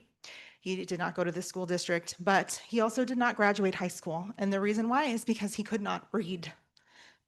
And we got him when he was 15. His parents had been deported. He's a real story of what's happening to kids right now. And if I had gotten to him sooner, he'd be able to read. He can read now, but he didn't. But I didn't get him soon enough. I wish I'd gotten him sooner. Please don't do this to your most vulnerable kids in your school. They are going to slip right through the cracks. I don't need more Maxes. Thank you. Okay, Jenny Watson.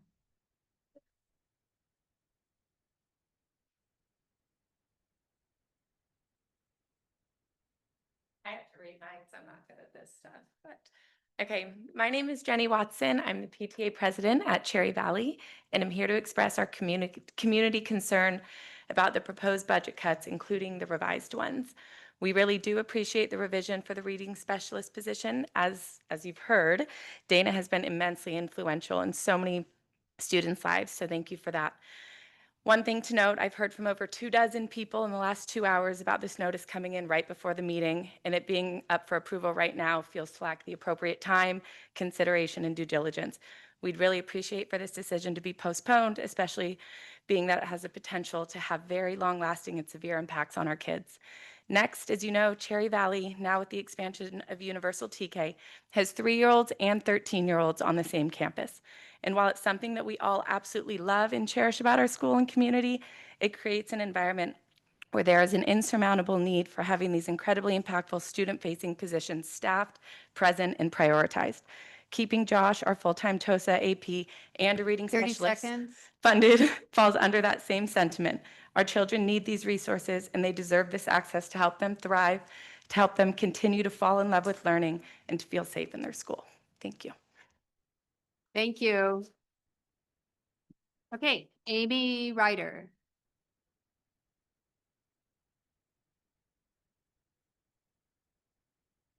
Hi there, Amy Ryder, parent, although older than the rest of y'all's kids. Um, I have kids at the middle and high school, one general ed, one special ed. And I will start by saying that, yes, all of these budget conversations are really difficult. I echo a lot of what I've heard today. And I'm frankly dismayed that we moved forward with the schedule.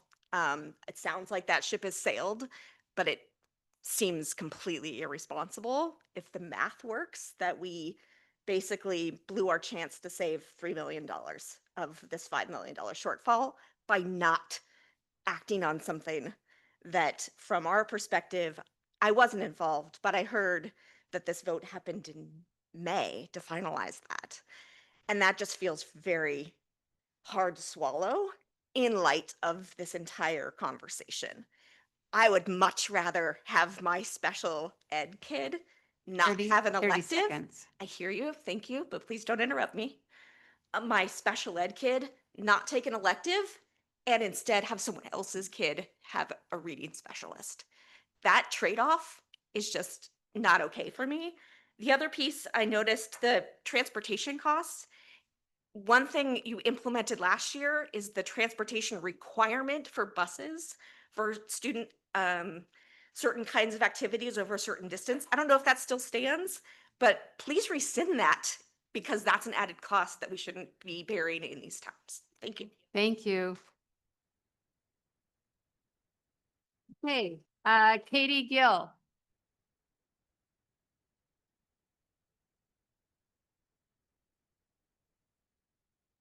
Hello, my name is Katie Gill. I teach at PAX and I have 2 kids at McKinley. A group of us sent an email with various questions and areas of concerns yesterday, and we hope the board will be our voice in those concerns.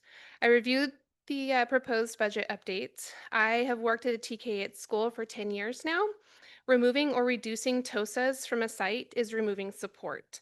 This last school year, our site worked off of one admin, and it was exhausting and noticeable by everyone involved. Please rethink about creating these TK8 schools or over-enrolling schools if you can't give them the support they need. Again, please refrain from eliminating or reducing the reading specialist position. The position is something that helps our students. If this position is cut or reduced, please allow elementary teachers all of the August 11th PD day to plan and figure out how they'll continue with their classrooms without the support and any PD for the rest of the year to help work on data and second. reports that the reading specialists take care of. I encourage the board to reevaluate the transportation policy if funds are going to be removed. Charging a classroom or a classroom pair $800 for a bus for a field trip is unacceptable. Please look at the budget line by line. Please question everything our district pays for, from consulting to attorney fees to restaurants. Thank you. All right. Thank you very much. All right, lots to think about here.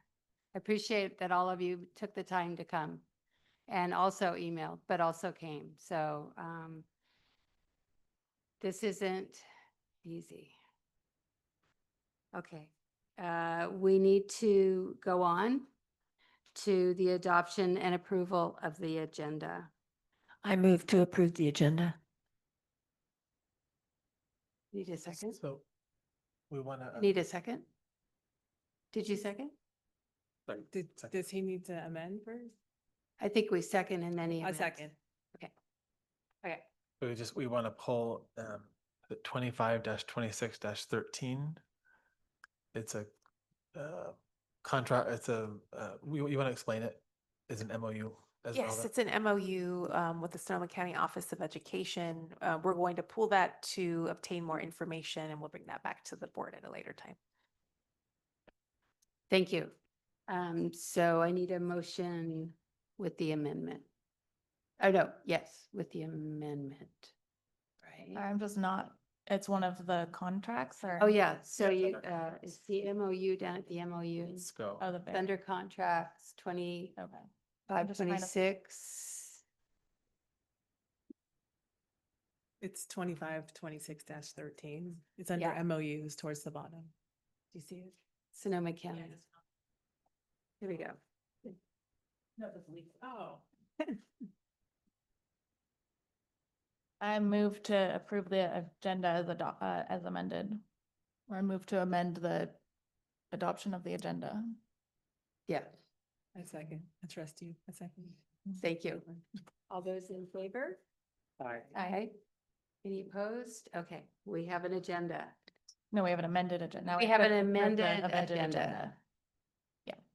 So we have to, now we have to vote to approve the agenda now that it's amended. That was. I thought that's what that was. Okay, all right, please do. I move to adopt the amended agenda. Second. All those in favor? Aye. Any opposed? Okay, now we have an agenda. Report on activities and correspondence of school board members. It's been summer. But we did have people go to Rivertown Revival and the Para Los Todos fundraiser. No more fire totals. Sorry. No, it's okay. Please, She please wrote say it down, that. yeah. Okay. And then we all attended the board study session, governance workshop on Friday, in addition to the budget reduction study session. So now we go on to comment, let's see, approval. We did our public comment. So we're going on to 12, approval of consent agenda by consolidated motion. I move to approve the consent agenda. Second. All those in favor? Aye. Aye. Any opposed? Okay, our consent agenda is passed. And then we have our action items, administration, 14.1.1, appointment of superintendent as secretary to the board. I move to approve. I'll second. All those in favor? Aye. Aye. Any opposed? All right. Matthew, you are now the board secretary. The official title, great. Okay, It's the 14. official title of the superintendent is secretary of the board. Important. Yes. Formality. 14.2.1. 14.2.1. 14.2.1. Approval of the 24-25 classified management salary schedule, certificated management salary schedule, contract amendments for the superintendent, at chief business official, assistant superintendent, student services, and assistant superintendent of human resources.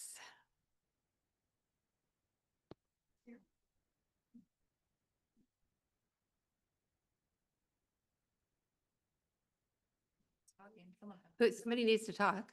Business services? Please I can talk. explain. So these are, well, let me look this up. So,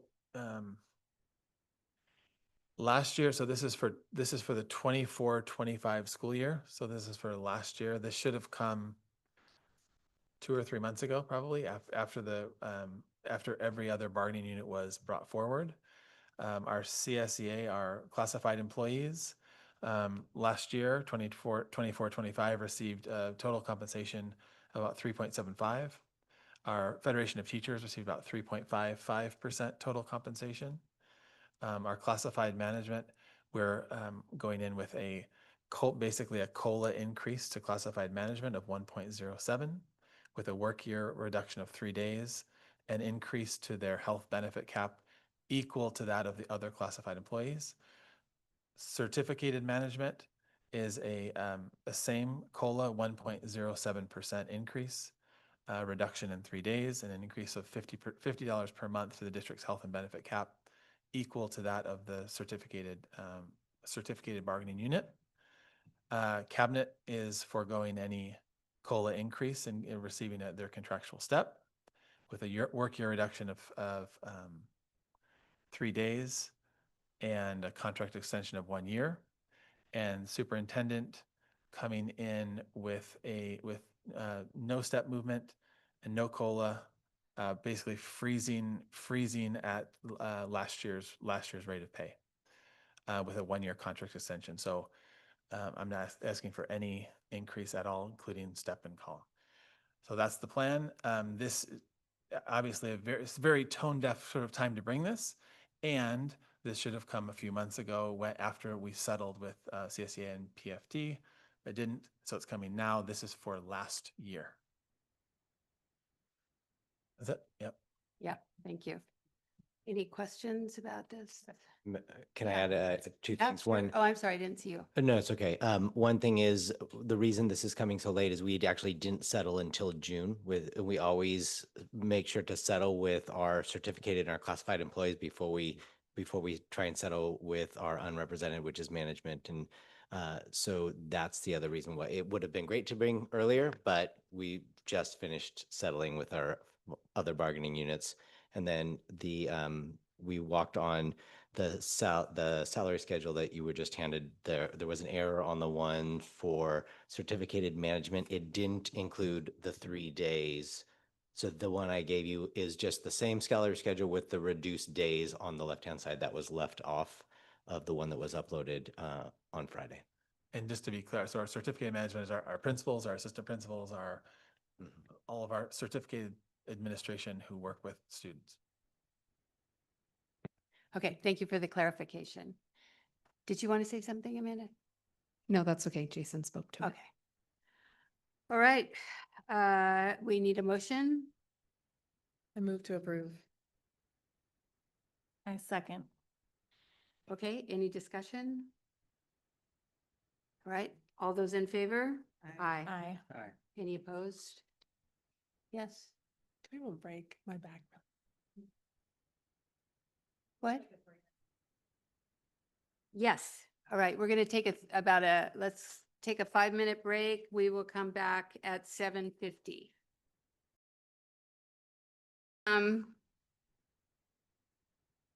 We are going on with our agenda to the next action item, which is 14.2.2.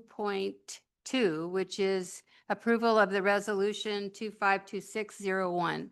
The Board of Education, Petaluma City Schools to identify the amount of budget adjustments needed to fiscal year 26-27. Amanda, take it away. Thank you. So during the presentation, I spoke a little bit to this. One of the items at the board study session was to, at the next board meeting, approve a resolution that shows the amount of funding that we need to either reduce our budget or increase our revenue over the next year to make sure that we remain fiscally solvent in the district. And this plan includes the setup of making sure that the Budget Advisory Committee meets at least 4 times by December. We also speak to where, like, how we got here, where we came from in the resolution to try to give it a little bit more information than sometimes you see them with just like some basic information that really doesn't help explain the situation. So we added that as a committee, or I guess we were not a committee, but the small group as we wrote this. And then that we will actively collaborate with community partners, our educational partners, our staff to evaluate district priorities and identify areas for cost reduction, including through the work of the Budget Advisory Committee. So Superintendent Harris will be sending out, if approved by the board, information on what the Budget Advisory Committee makeup is going to look like, when the meetings will be held, and how to get involved. Thank you. Would you like to read it? Sure, let's read it into the record.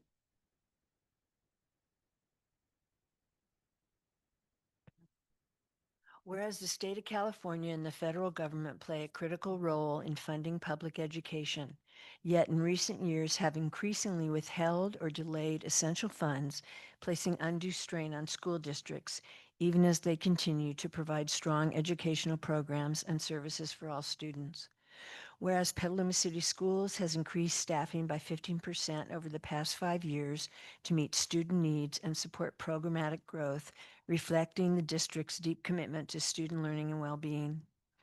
Whereas with a decrease in federal funding, the elimination of one-time funding, and funding deferrals, Petaluma City Schools is projected to face a $5 million funding gap in the 2026-27 fiscal year, representing approximately 6% of the district's total budget, illustrating the substantial local impact of continued underfunding from state and federal sources. Whereas the district's current and projected financials indicate that it will only meet the state-required reserve level by implementing a comprehensive deficit reduction and reserve restoration plan. Whereas the Board of Trustees has determined that maintaining a reserve above the minimum requirement is fiscally prudent and consistent with best practices for school district stability. Whereas school districts across California continue to face rising operational costs, underfunded mandates, and economic uncertainty, particularly in key areas such as special ed, student mental health, transportation, and staff compensation. Whereas federal support for K-12 education remains well below recommended levels, with programs such as Title I and the Individuals with Disability Education Act, or IDEA, persistently underfunded relative to their statutory goals. Whereas long-term physical stability is essential to support safe and inclusive learning environments, retain highly qualified staff, and ensure that all students, regardless of background, have access to the resources they need to succeed. Whereas the Board of Education has a fiduciary responsibility pursuant to Education Code Section 42127 to ensure that the district can meet its financial obligations in the current and 2 subsequent fiscal years. Whereas for fiscal year 2026-27, the district must implement budget reductions of at least $5 million to reduce deficit spending and maintain fiscal solvency. Whereas the superintendent has established a budget advisory committee, which will meet at least 4 times prior to December 31st, 2025, to develop recommendations for possible budget solutions, including expenditure reductions. Whereas the district is actively collaborating with community partners and stakeholders to evaluate district priorities and identify areas for cost reduction, including through the work of the Budget Advisory Committee. Now therefore be it resolved, the district will implement necessary budget reductions beginning in the current year where feasible, with full implementation plan for 2026-27 that will achieve full or substantial alleviation of the district's deficit spending. And be it further resolved, while these actions must be taken to maintain the fiscal stability of the district, the Board of Trustees will make every effort to sustain a high-quality education program for students in the Petaluma City Schools. And be it further resolved that the district will submit a plan of budget reduction for fiscal year 2026 27 and a timeline for implementation at the board meeting in February 2026 to be included in the second interim financial report. Thank you. Thank you for reading that in. I think that was really important. Okay. I move to approve. Okay.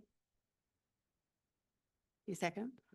Any discussion? Do you have any comments? This resolution looks a lot better than the draft that CSBA had. I think it paints a picture of the state of the world,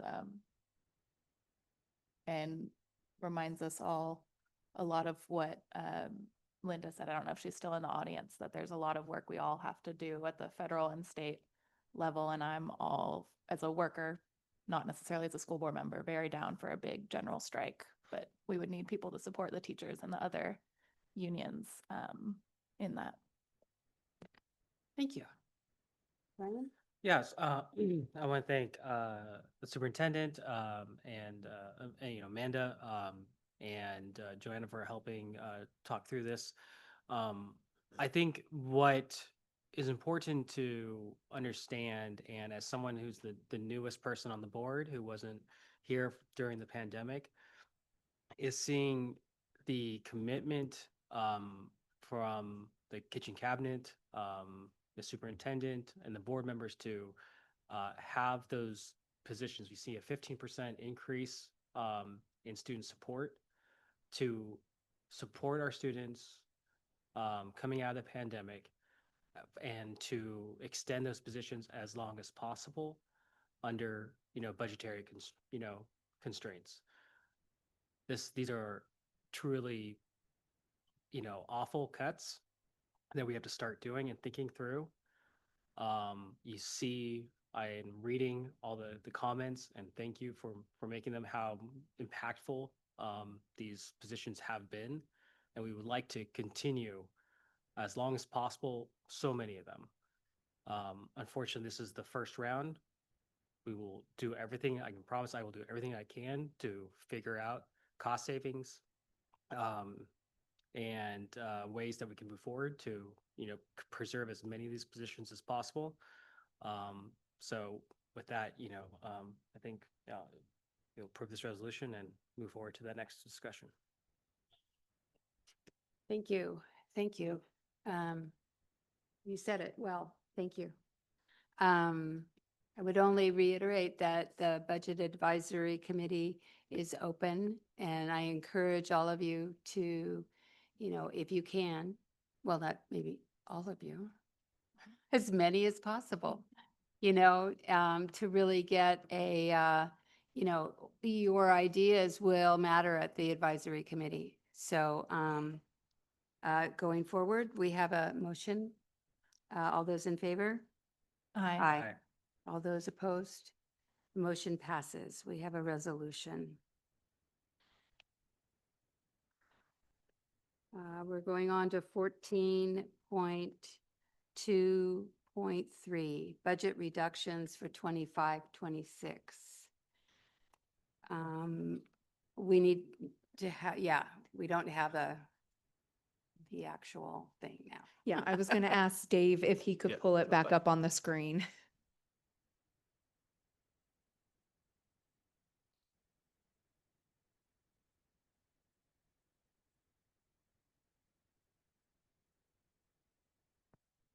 I didn't see the reduction of the TOSA AP in your new budget reduction. Let me just speak to that. Yeah, why don't you speak to that? Yeah, I think the original TOSA was in the vacancies piece, and then the other TOSA AP position was not in the original budget. So as part of It's the just not adding it. recommendation, we were right. going to add it in. Okay, okay, that makes sense. Thank you. So do you want to make a motion? Could I get a motion? Well, could you present this first? I mean, you've kind of gone through it, Sure. but also that $10,000, I don't Sure, think you. sure, sure. So I appreciate all of the the emails, the public comments. Like I said, it was trying to on very, very short notice and I do hear that concern as well. What can we do now to avoid massive cuts next year? If we make $1 million, I mean, from that budget study session, we make $1 million in cuts right now, that's the equivalent of cutting $2 million next year, 3 million on the third year out. So what can we do right now to avoid? I mean, I can't wrap my mind around cutting $5 million next year from the budget. If we don't do something, if we don't act right, I mean, right, the expert that was in here from Ryland Associates said, Matthew, if you don't do something right now, you guys are going to have a major problem next year. So it's not like we don't take this lightly, but if we don't, the mandate sort of was we need to cut $1 million. So looking through these positions, yeah, thank you, Dave. So I just want to kind of go through the proposed reductions. I know this is a revised list, so it's not on the actual board agenda. This is the revised proposed reductions, and I'll kind of talk through each one. So I talked through the reduction of the communications coordinator. This was a last minute change as well, because it really, when you have a certificated management, just like you have a permanent classified employee, permanent certificated employee, certificated management, the person is owed a job for that year. Unless you do what we call March 15th layoffs, you're not laying anybody off. And so the idea was, how can we make a savings here in the district office, knowing that we have Assistant Superintendent Hua leaving at the end of this month. So had several conversations about that. And we thought, you know what, if we were to move Amy Fadegi out of this communications coordinator position into educational services and run with 2 directors of educational services for the year as an interim director of educational services, with the understanding that what she would have to apply next year, this is sort of a stopgap. It would save us to the tune of approximately $192,000. And when we're looking at cutting essential reading specialist positions, this made a lot of sense as far as savings from our district and real savings in this year. Next year, when we run through Budget Advisory Committee, we can look at doing March 15th layoffs, and we can move pieces around much more easily. But this year, this is one of the moves that we can make here at the district office to save money here in administration, to lessen the impact on the school sites. That's the first one there. Second one, reduction of 2.5 reading specialist positions, essentially reassigning our permanent employees to teaching positions. Again, as I said before, our permanent employees are not losing their jobs. This is one move that we can make right now, right? Ideally, we could have had this conversation back in January, February, to make true cost savings if we were planning to do layoffs. This would keep our permanent employees in a job, their current classification, so that there's no harm to our permanent employees. It also essentially brings our reading specialist positions back to the pre-pandemic levels, which is where the district was contributing, was giving our school sites half-time reading specialist. When I was principal here, we had it was a half-time reading specialist from the district. The next one here is elimination of current vacancies. Amanda, do you want to talk through, just give some of the examples? I mean, because and it should say non-essential current vacancies, and what that means is we may have to shift some employees around to make sure that we're covering all of our school sites, but they're positions that we feel like we have the bandwidth to do. Do you want to just kind of talk through a few of them and So examples? that was the TOSA vacancy at Pengrove. There is an account clerk position that is open within the district. It includes a library media assistant, the title, assistant position.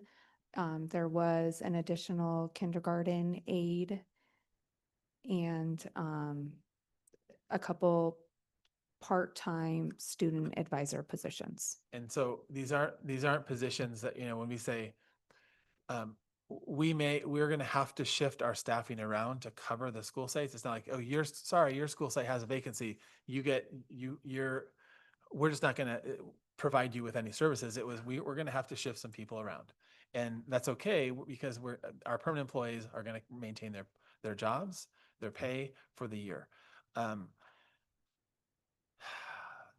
And I think the idea is we're going to continue to keep our eyes on things as vacancies come up. We're going to, if we have a fifth grade teacher open vacancy, we're not going to say, oh, we're not going to fill that one yet. There are certain positions that we have to fill.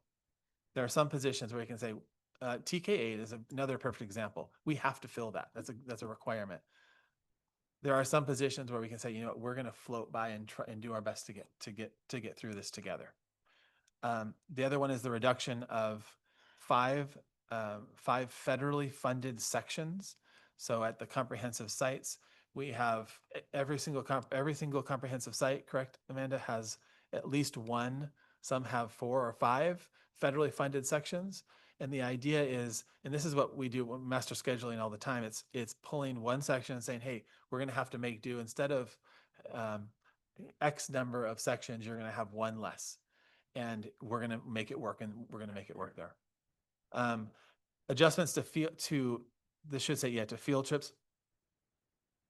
I was just going to add to that it is not part of the traditional allocation for the Bell schedule. These are additional sections that have been given to sites. Yes, and they're federally funded, and we know that federal funding is, some of it's going away, some of it's being impounded. So we're trying to just brace for what this is going to look like next year. The whole idea is how can we prepare ourselves so that it's not such a huge hit next year. The next one is adjustments to field trip and athletics. So the board just recently, I don't know, was it 2 years? Last year, I think right before I left, the board gave an additional I believe it was about $260,000 to the school sites to use for field trips and athletics. Prior to that, there wasn't that money did not exist. And so what we're saying is, instead of giving all $260,000, we're going to give 50% of that, $130,000. And that's not just, transportation is over $1 million, well over $1 million budget. This is just the supplement that we are giving to sites to support with the field trip and athletics. So we're giving half of what we originally planned. Now that amounts to a little over $1.1 million in reductions. The proposed addition here, we had talked about allocating $10,000 per elementary site to do some after-school reading and reading intervention for teachers who are interested. So I would kind of put myself in the position of an elementary principal role. And one of the things that I would be screaming for is I would love to work with a team under educational services, a team of teachers who at the school site who have the bandwidth, who want to who want to volunteer to do this kind of after school intervention. If each school site, the amounts have changed. If we did, let me just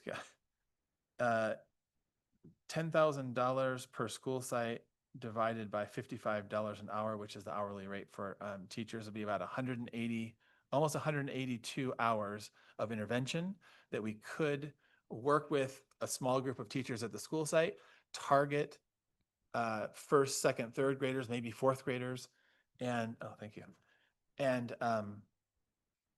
do some targeted after school intervention, high impact, low prep intervention that we know research-based would with a certificated teacher that we know would make a big impact. Is that through ELOT funding or?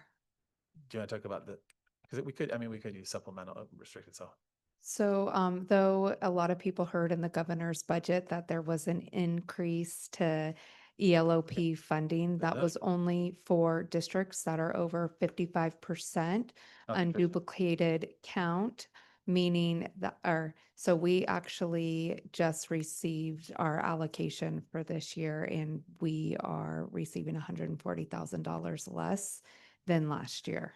So that's another area where we will have limited resources outside of the days that we offer for those students. we haven't gotten any good news yet, but on the budget front, but $10,000 per elementary school site will start the conversation. We'll start the conversation at the school sites, come up with a plan, working with Ed Services, and support our most struggling readers. So it's a nod to that.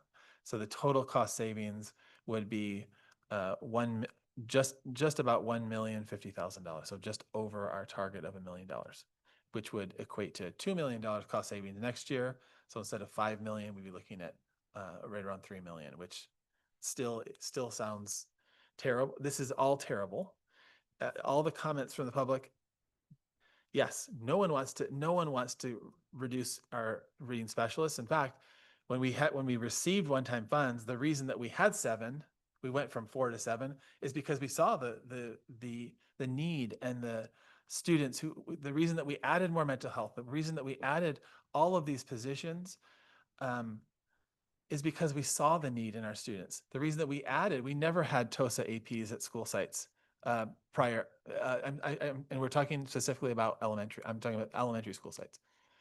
That didn't exist before in this district.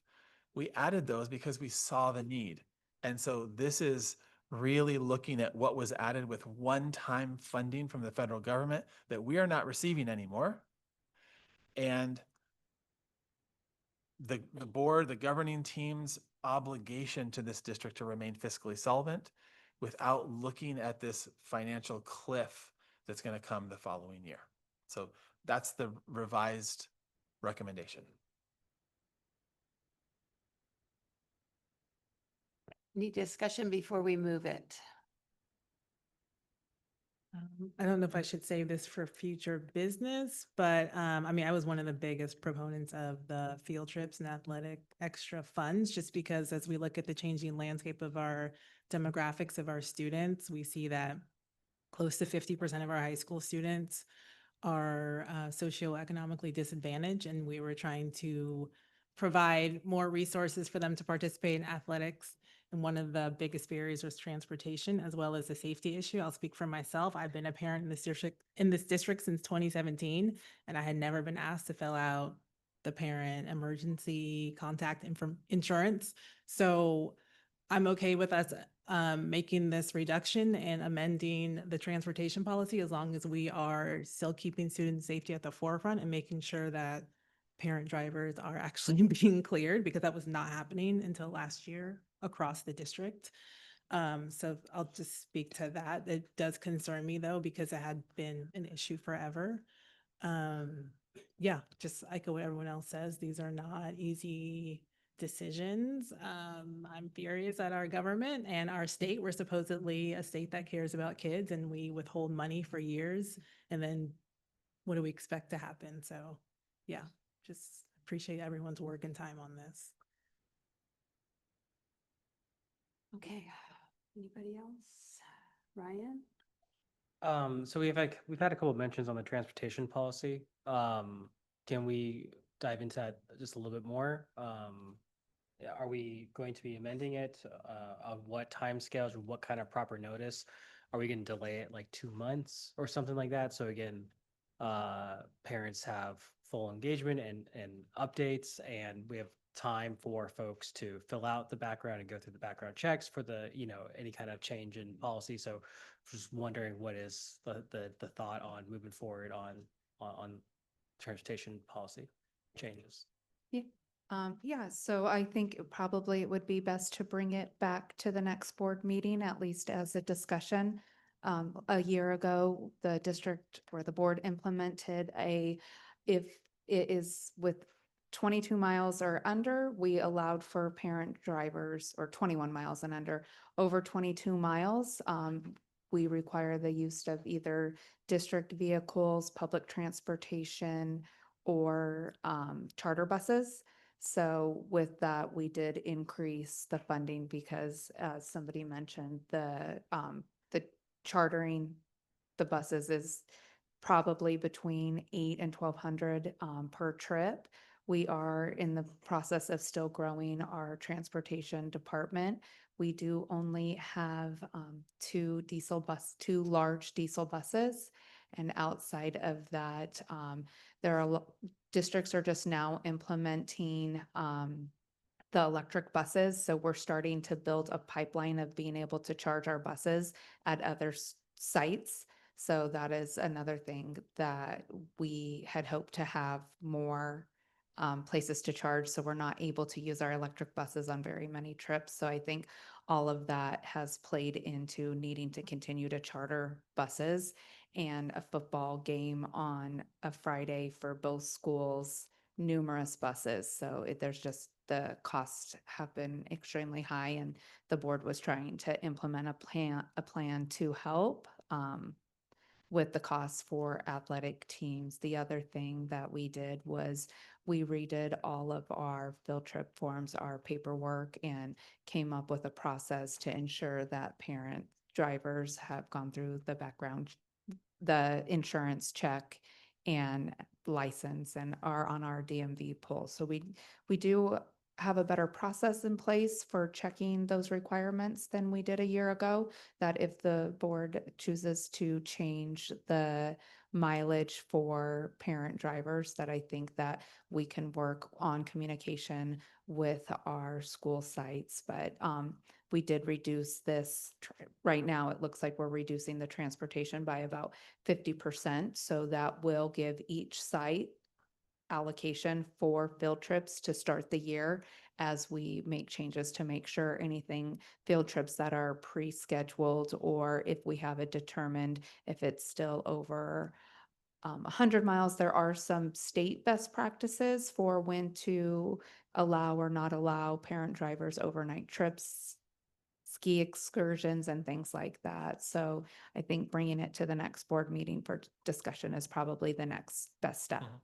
I agree. And just to provide guidance to staff, I would want a transition period if the policy does change. So for example, if we do revisit this at the end of August, I do think like a 1 month period. So again, throughout August, teams, field trips can continue to plan for like September. And so there's still like a several week advance. I do not want to see something where we pass something in August that's implemented, or like confusion on whether it's going to be implemented like September 1st.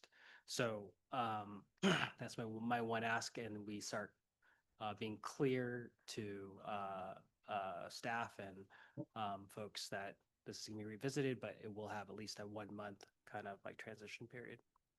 So this will be amending and or adopting the board policy. So when we go through that process, we will want to be specific. If we approve a new policy in September, that it will not go into effect until pick the date. If not, it goes into effect immediately. I think just some more background, we were seeing some disparities in like teams raising money. Like some teams were raising enough that they could charter buses for the whole season, and some weren't. And so just to make sure that all students and teams had access to transportation as well was part of the reason that we did this, but things have changed, so. Oh, no, I mean, I hear you on the policy, and everything makes sense. It's just as we are changing things that, impact students and parents. I just think we have to be as clear and direct and ensure there's, no confusion. And so folks can also continue to plan, field trips as under the current policy throughout, at least September. Okay, I think we need to get going on this budget reduction. So I need a motion. I move to approve. A second. Can we be clear on what we're moving to approve? Are we moving to approve the one on the agenda or the new recommendation? I move to approve the new recommendations. I second. Okay. All those in favor? Sorry, Yeah, do we yeah, have just- time to talk about this a little bit more? So I have a few additional concerns on some of the consulting contracts and whether or not they were looked at. It wasn't just like staff, but we have talked about, potentially North Bay Security is cost neutral because of the what they do in helping with absenteeism and talking with but like there are like I don't know if that's the impact there, but I would like to hear from like staff or to consider like moving forward throughout the fall, whether, we're going to continue with some of this, of the contracted work that is, equivalent to 1 or 2 staff positions. So would that be a future business? Or I don't know, since we don't have the numbers. I think that right would be now. future business. I'm putting it down here to discuss it for discussion going forward. Okay. To have updates on, possibly changing our contracts. Looking at our contracts, seeing what we can adjust. And then you said maybe some staff. And I mean, we can still make cuts, is that right? Yes. Okay. Yeah. Jason, But we can't Um, just throw. Contract.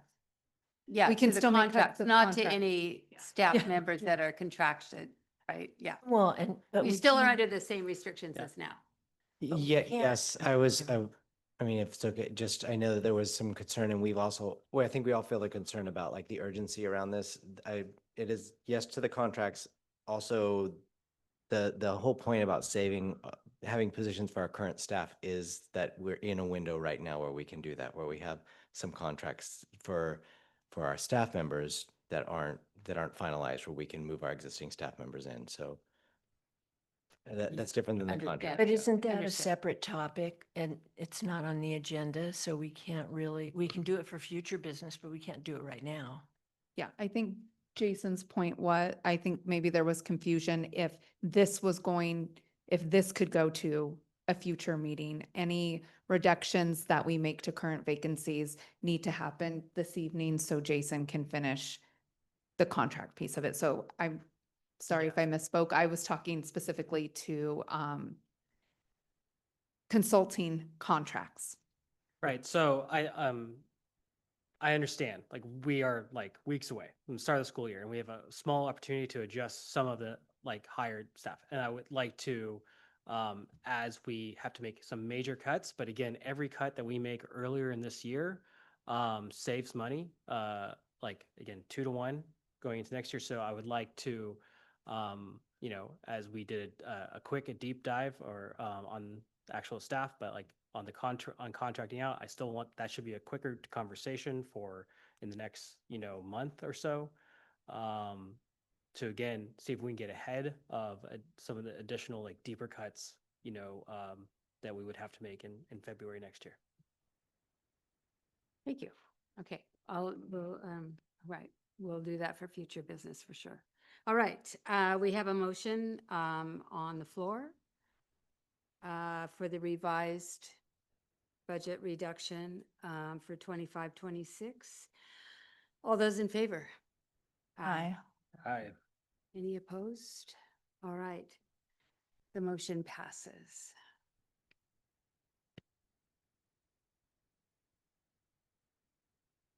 Moving on with our action items, 14.2.4, appointment of senior citizen representative to the Citizens Oversight Committee. That is not me.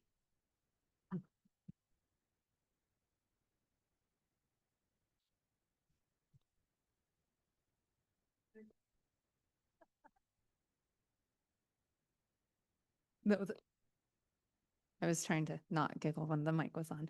So we have a few vacancies for our Citizens Oversight Committee. Unfortunately, Michael Webb, who was a longstanding member, was moving out of the area, so he resigned. But we were lucky enough to receive an application from Linda Shaley, sorry, I apologize, who is, you cannot be a district employee, and she had worked, I believe, as a substitute also, but she is no longer going to be doing that, working in that capacity. So now she is eligible to be on the committee. Great. Anybody? I move to appoint Linda Shaley as the senior citizen representative to the Citizens Oversight Committee. Second. Discussion? All those in favor? Aye. Any opposed? No. The motion passes. Now we have 14.2.5, approval of expanded pre-qualified architectural pool for Measure AA and Measure Z projects. So those are our most recent bonds, right? Thank you. So tonight we bring forward an additional pool of architects. We had 5 architects that we had in January added to our pool. And now with the implementation of the first bond series, we are in need of expanding our pool as we anticipate a lot of work going on at the same time.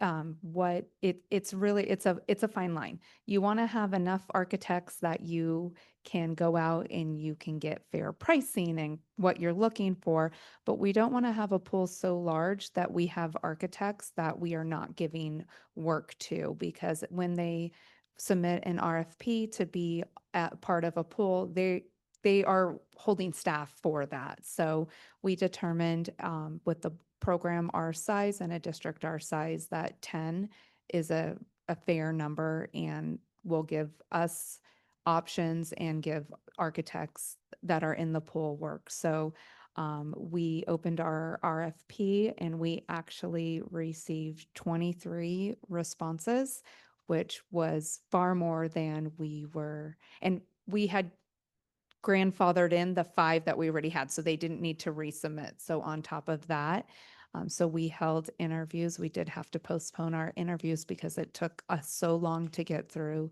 the RFPs, but it is a great group of architects, and one of the firms, Verde Design, they are all local within the Bay Area, but is a landscape architect. So this will be the first landscape architect specifically that we have in our pool. All of the other firms have landscape services within their architectural pool.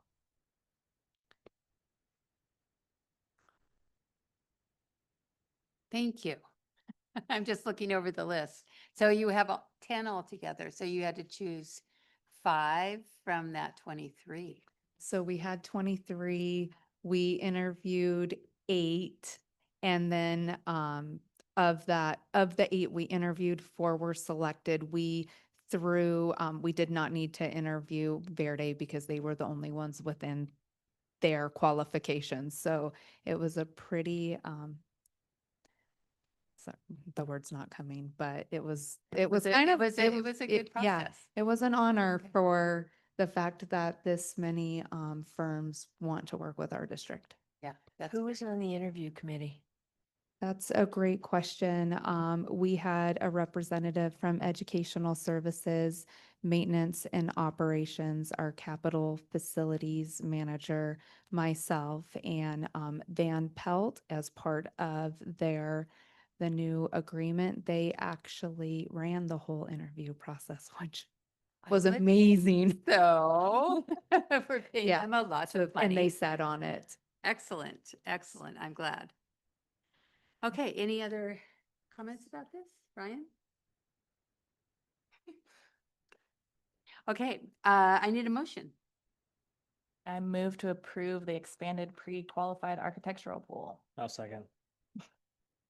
All those in favor? Aye. Aye. Any opposed? All right, the motion passes. All right, Amanda, you're off the hook now. 14.3.1, Educational Services. Tracy Benson, Leadership Development. Tony. Yeah, thank you. One of our priority areas is really focusing around our school administrators.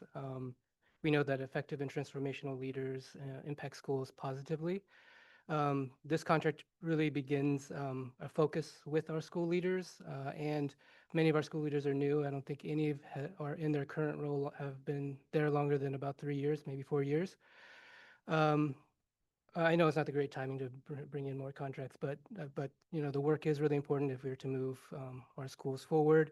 And the funds are from a remaining educator effectiveness funds, a one-time funding meant to provide professional learning and promote educator equity, quality, and effectiveness. And that fund, if Amanda can correct me, is winding down and will be sunsetting. So it's just really utilizing the remainder of that. So that's restricted? It's restricted and it's specifically for professional. So it's supplemental restricted, basically. It's not some, it's Not so much restricted supplemental, grant, it's yeah, restricted. yeah. So it's not funding that we could use, for example, to save a position. We already looked, you know, took a look at the deep dive in this. Educator effectiveness money was going, when it sunsets, it goes away. If we don't use it, we lose it. This is to do some training with Dr. Benson particularly with our secondary principals. You want to just talk about, is it about 10 to 12 Yeah, individuals? we can finalize the cohort, but it would probably predominantly be with our secondary administration. And potentially some of the elementary principals as well. Yeah. I was just going to Yeah, add that the Amanda. remaining funds need to be spent by June of 2026. And this educator effectiveness, it was a block grant, a lot like the other arts and music that is just specific. But I think when we throw the word grant in, it gets a little confusing, but it is only allowable use of it is for staff development. Do you have any questions? Do you have comments? I just have comments. I've worked with Dr. Benson. He's amazing. I was in one of his anti-racist leadership institutes, and I just think with Tony leaving, like his equity lens is just so vast and so sharp, and I just feel like there's gonna be a void there. And so if we can, any money that we can use now, and it sounds like we have to use it now to really build up folks' equity lens and really look at anti-racist practices for our district, I think is money well spent. So I'm really happy that Tony brought this forward as his parting gift to all of us. So I agree. I have a couple of comments. So given the fact that there's this leftover money and there's two different options that are, provided on the contract that I imagine we're choosing between. And so, but the substantial difference in costs, and I was very cost conscious looking this over.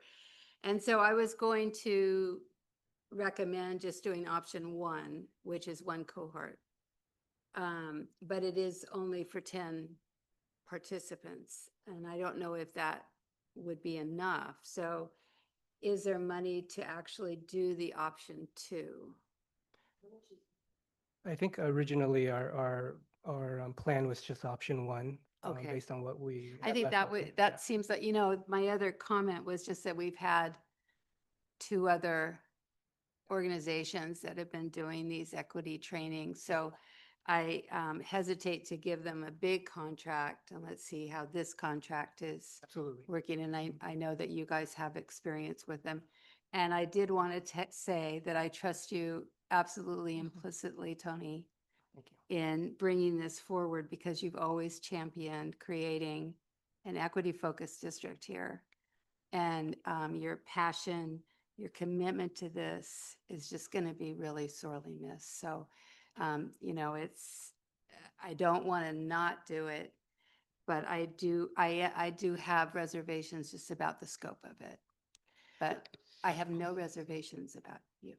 Although in option one, We can, if we need to add additional participants, we can. It says that? Yeah. It's 2,200 per additional Yeah. person. Okay. So if That's we want to good. put Thank you. 12 in there. Yeah. Okay. And I thank you. think, yeah, we've had two other groups.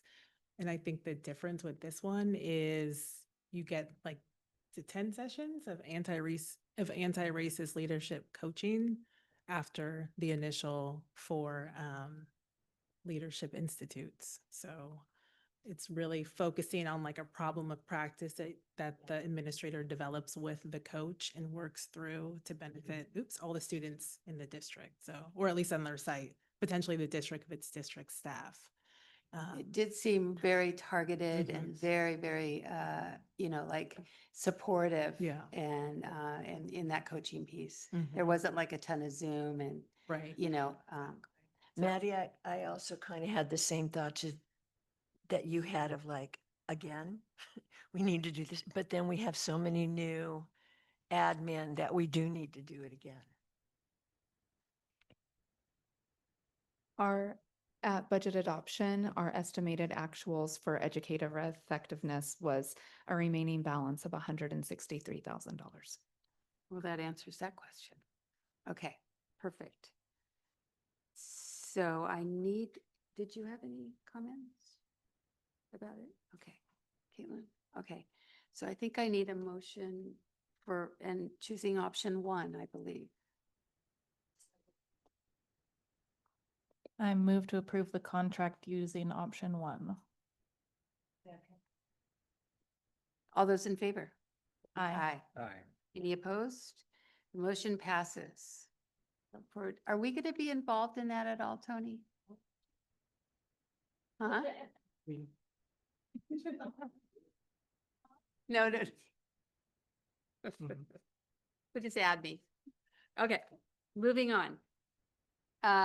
Student services, 14.4.1, approval of board policy 5131.8, mobile communication devices.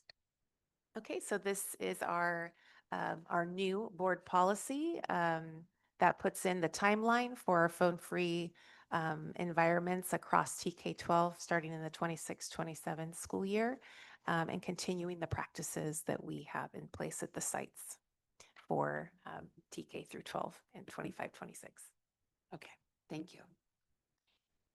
Anybody have any comments? I want to thank you. I had some questions before, and this is very clear, the way you outline the timeline, which gives us a year to figure out the next year. So thank you. Sure. No other comments? Okay, I need a motion. I'm sorry. Oh, Because I do have a couple, we had one, we had one commenter talk about, or I think we had a couple talk about collecting data on disciplinary to ensure, again, like proper steps and parental notification. So I was wondering, and then number 2 is that have we updated, and I don't think we have, but like the this resolution references board policy, additional policies that we haven't yet to pass. We've had some, is that correct? Sorry, I was so focused on budget. I lost my notes on this one, but No, it references search and seizure, and we have a search and seizure board policy. okay. So I guess then let's just go back to my first point. How are we going to collect data to ensure, because this is going to be a learning experience, I think for the district, and as we are learning from other districts, but are we going to be collecting data or asking teachers to, again, and then sharing this, disciplinary actions with parents? Yes, so we will have the information, so envision sort of, a lot of this language lives in the handbook. However, we'll want to do some separate parent square notifications to students kind of as a standalone as we ready students and staff to come back. This will be a part of our principals, particularly at the high school level, having those conversations with staff, making sure that systems are all in the same place. When it comes to discipline, so when we'll follow our same referral process at our high schools, and so we're able to track some data around, for example, disruption defiance, and if it's specific to a cell phone violation. So we'll be able to look at how widespread are violations happening, but also when we look at our PCS discipline matrix, it will also be part of the conversations need to be how are we implementing this fairly and not targeting any particular groups of students, and making sure that staff understands those procedures, and as we review every year about disciplinary referrals and procedures, and making sure that we're applying and enforcing school rules in a way that does not disproportionately impact any one group over another. Great, thank you. Excellent. Thank you. Okay. I need a motion. I move to approve the Board Policy 5131.8 Mobile Communication Devices. All those in favor? Aye. Did you want discussion? You could have discussed before. All right, please do. Before our vote. Okay, sorry. I was waiting for time because on the first try to only have questions to the presenter and on the policy, but I think this is an incredibly important policy to start moving forward. I want to thank the staff, the committee, the parents who put a lot of time into this, and to district staff. I think, we are, gearing up for the long-term policy and lessons learned. I do, want to, continuously to revisit how this is being implemented, and whether, we want to start transitioning earlier or just like have like, I think more of a discouragement of using cell phones at all on campus without any kind of like, official policy, but just like starting the transition earlier and getting folks used to it and encouraging parents to, utilize like email to contact their students during the day and things like that. But I think this is a good step forward, and moves the district closer to the new state law that's going to go into effect, and looking forward to seeing how this is rolled out. Good, thank you. All right, now we vote. We have a motion on the table. He wanted to discuss, so let's redo it. We have a motion on the table. All those in favor? Aye. Aye. Any opposed? Wonderful, thank you. Okay, we are done with action. We are going on to discussion information only.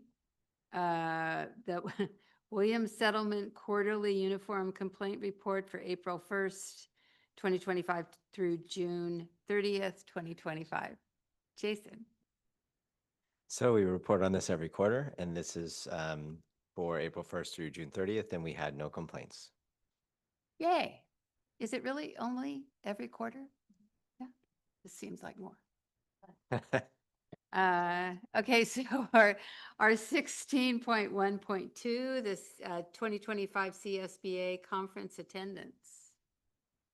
So this is an informational item, the CSBA Annual Conference and Trade Shows in Sacramento this year, December 3rd through December 5th.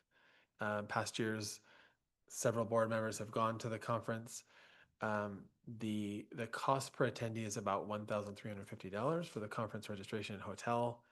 The budget has been designated $3,000 for board related travel and conference this year. So if so mindful of all the conversations around the budget, I wanted to put that out there because that's coming, be transparent about it. If one or two board members are attending, I just wanted to let everyone know that kind of the budget. We've had years where everyone's gone, right? Where we had, and then this year where I think it'd be prudent to just either send nobody or maybe send one I just wanted to put it out there for information and discussion. I volunteer to not go. I do too. I didn't want to go even if we had money. Me too. So that's 3 out of 5. It's incredibly valuable, and I do hope that it is. I mean, we wouldn't have, Would have had Well, Brandon we- Fleming, Hardy Brown. True. These are all We had- people that we met Yeah. through Yeah. CSBA I mean, conference specifically. So yeah, I just. I mean, feel it's that- just been It has been very valuable. I mean, pretty it's some amazing. value add. We would I not don't have feel like- known, yeah. we would not have known that you can use parcel tax money specifically for teacher salaries, because it was one of the first ones I went to, and Davis had just passed one. Um, So, So anyway. I hear no. Joanna, I don't need to go. no. What about I Ryan? encouraged Ryan because Ryan I was says- told that as part of my hazing initiation. Yes. I actually it- think that you would. I think it like may be wise. I Yeah. actually don't dislike it, but I feel like if we're in a year where we have to cut. back- yeah, that's Yeah. the thing. Other You than can that, I pencil me probably in would and we go can figure out too. also Yeah. ways to cut costs, like, Okay. I can, it's a 90-minute drive. So Sure. I don't have to stay at a hotel. Yeah, we're So, lucky yeah. it's in Sacramento Okay. this year. There's a really excellent Really board are. member session that I think you'd get a lot out of. And you can report back to Yeah. everybody about, the sessions in which they're, yeah. Okay. We'll FaceTime Yeah. you during any Yeah. good We'll session. give Just you like 30 call minutes. us and like put the screen up. Yeah. All right, so we're settled on that. Okay, and then Esmeralda, the regulation, student services, regulation 5125.3, challenging student records. Yes, so we are adding this administrative regulation that we have not had as a part of our board policy manual. From time to time, we do have parents that would like to challenge the contents of their student records. And so this regulation ensures that we have a process in place and a regulation that I can point our families to in the event they would like to use the process. So this is coming forward for information only. That was my main question. It was like, this, we've never had a policy before. We have a policy around student records, but we don't have this administrative regulation that addresses challenging student records, correct? Okay, all right. I have challenged my child's student record. I didn't know there was a policy. I didn't actually care. I just challenged them. Correct. There is Oh. education code, and so I will point parents Okay. in the direction of education code. However, it's important that we codify these and have them in our board policy manual. So Yeah. I'm adding that. We So can then round it out. I have a question. Is it part of ed code about if they challenge a grade, it's only the teacher that can make that change? Yes? Yes, they can also appeal the So process. I sure did. What do you mean by that? So in the, Oh, it isn't. Yeah, I read it. you are the appealing you are the appealing body. Yes. You can say that if there was some other issues at play, and you feel like it was unjustified that your child had a certain grade for a certain issue. At least that's what I did. But so what is the parent notification process around this? Or like, is this just like in the handbook, or what is? I don't know. I'd have to check our data confirmation, Okay. but we would need to add this so that parents see the actual process. So we could maybe do that as a standalone since our year-end schools have already started. Okay, thank you. Is this something that counselors need to be actively aware of, or just principals? So Who would this go? So yes. So if we have a challenge to the record, those are usually brought to my attention on the disciplinary end of things, I will say. If it's a grade, it may, go to ed services. So depending on what the content of the record is and who would be that, it's the superintendent's designee, which is essentially assistant superintendent. From there, based on these procedures of 1 through 6, then we would make a determination, and then the family would have 30 days to appeal the superintendent's designee decision to the board. Any other questions for discussion? Okay. Thank you. I can't believe we didn't have an actual AR. Okay. We're going on to future business. I have down the revised transportation policy after the budget cuts, right? Yep. And then I have one of, I think we've brought this up before, but I really think it's essential, especially since we have Tracy Benson, to develop an equity statement. We, Caitlin, Matthew, and I went to a equity workshop in Sacramento that was really amazing. And at that time, they said we really needed to develop an equity statement for the district so that it's very clear that we're an equity-focused district. And I think it will help, I see, as an overarching, priority that's driving everything. And that if we have that statement, I just think it will really establish this is who we are. And I think that that's certainly what I want, but I would like to have maybe during this leadership development workshops that they can help in the cohorts develop something. We were given like a lot of information around it. So if you needed that, but I think, I think Tracy Benson would be able to do that very, very well. Anyway, that would be my future business. On the note of contracts and really going through a lot of the contracts, what I've advocated for in the past and maybe having an official way of measuring the value of the contracts, because I feel like sometimes we just get a contract for renewal and it's like not hearsay, but it's really anecdotal evidence of whether it's worked or not. And with these bigger ones that are $200,000, $300,000, $400,000, really seeing how they're effective and how effective they are compared to what a full-time staff with salary and benefits would be, instead of constantly outsourcing to contractors, which is what the federal government always wants us to do because they want to privatize everything so they can kill it.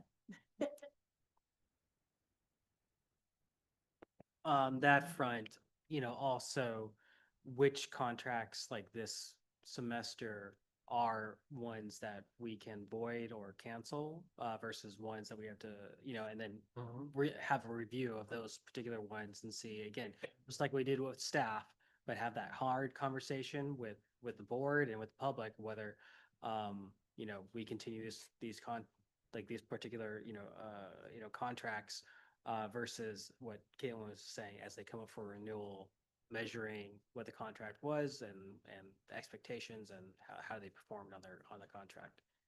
Of course, and some of the contracts, right, can be up to a certain amount to use, and so we just monitor and be as prudent as we possibly can with that type of contract. And to on your ask, is that are we looking at contracts that have been previously board approved that have termination clauses in them, or contracts moving forward? I Okay. think there's both, yes. Perfect. Great. Anything else? Are we done? I know we Yes, talked about the Joanna. last year, maybe the year before, but we still have not done our special education study session, so. Yeah. I would, before we end, I just want to say just a few words. This is our assistant superintendent, Tony, who has last board meeting. I just want to accommodate all the work that he's done over the last 4 years and a month. It's been an honor and a pleasure serving with Tony. He is an equity warrior, and he's just he's an incredible human being and a fantastic educator. It's been a real privilege to get to learn and work with him. So just thank you, Tony, for all your work these past 4 years for Petaluma City Schools, and we're gonna miss you.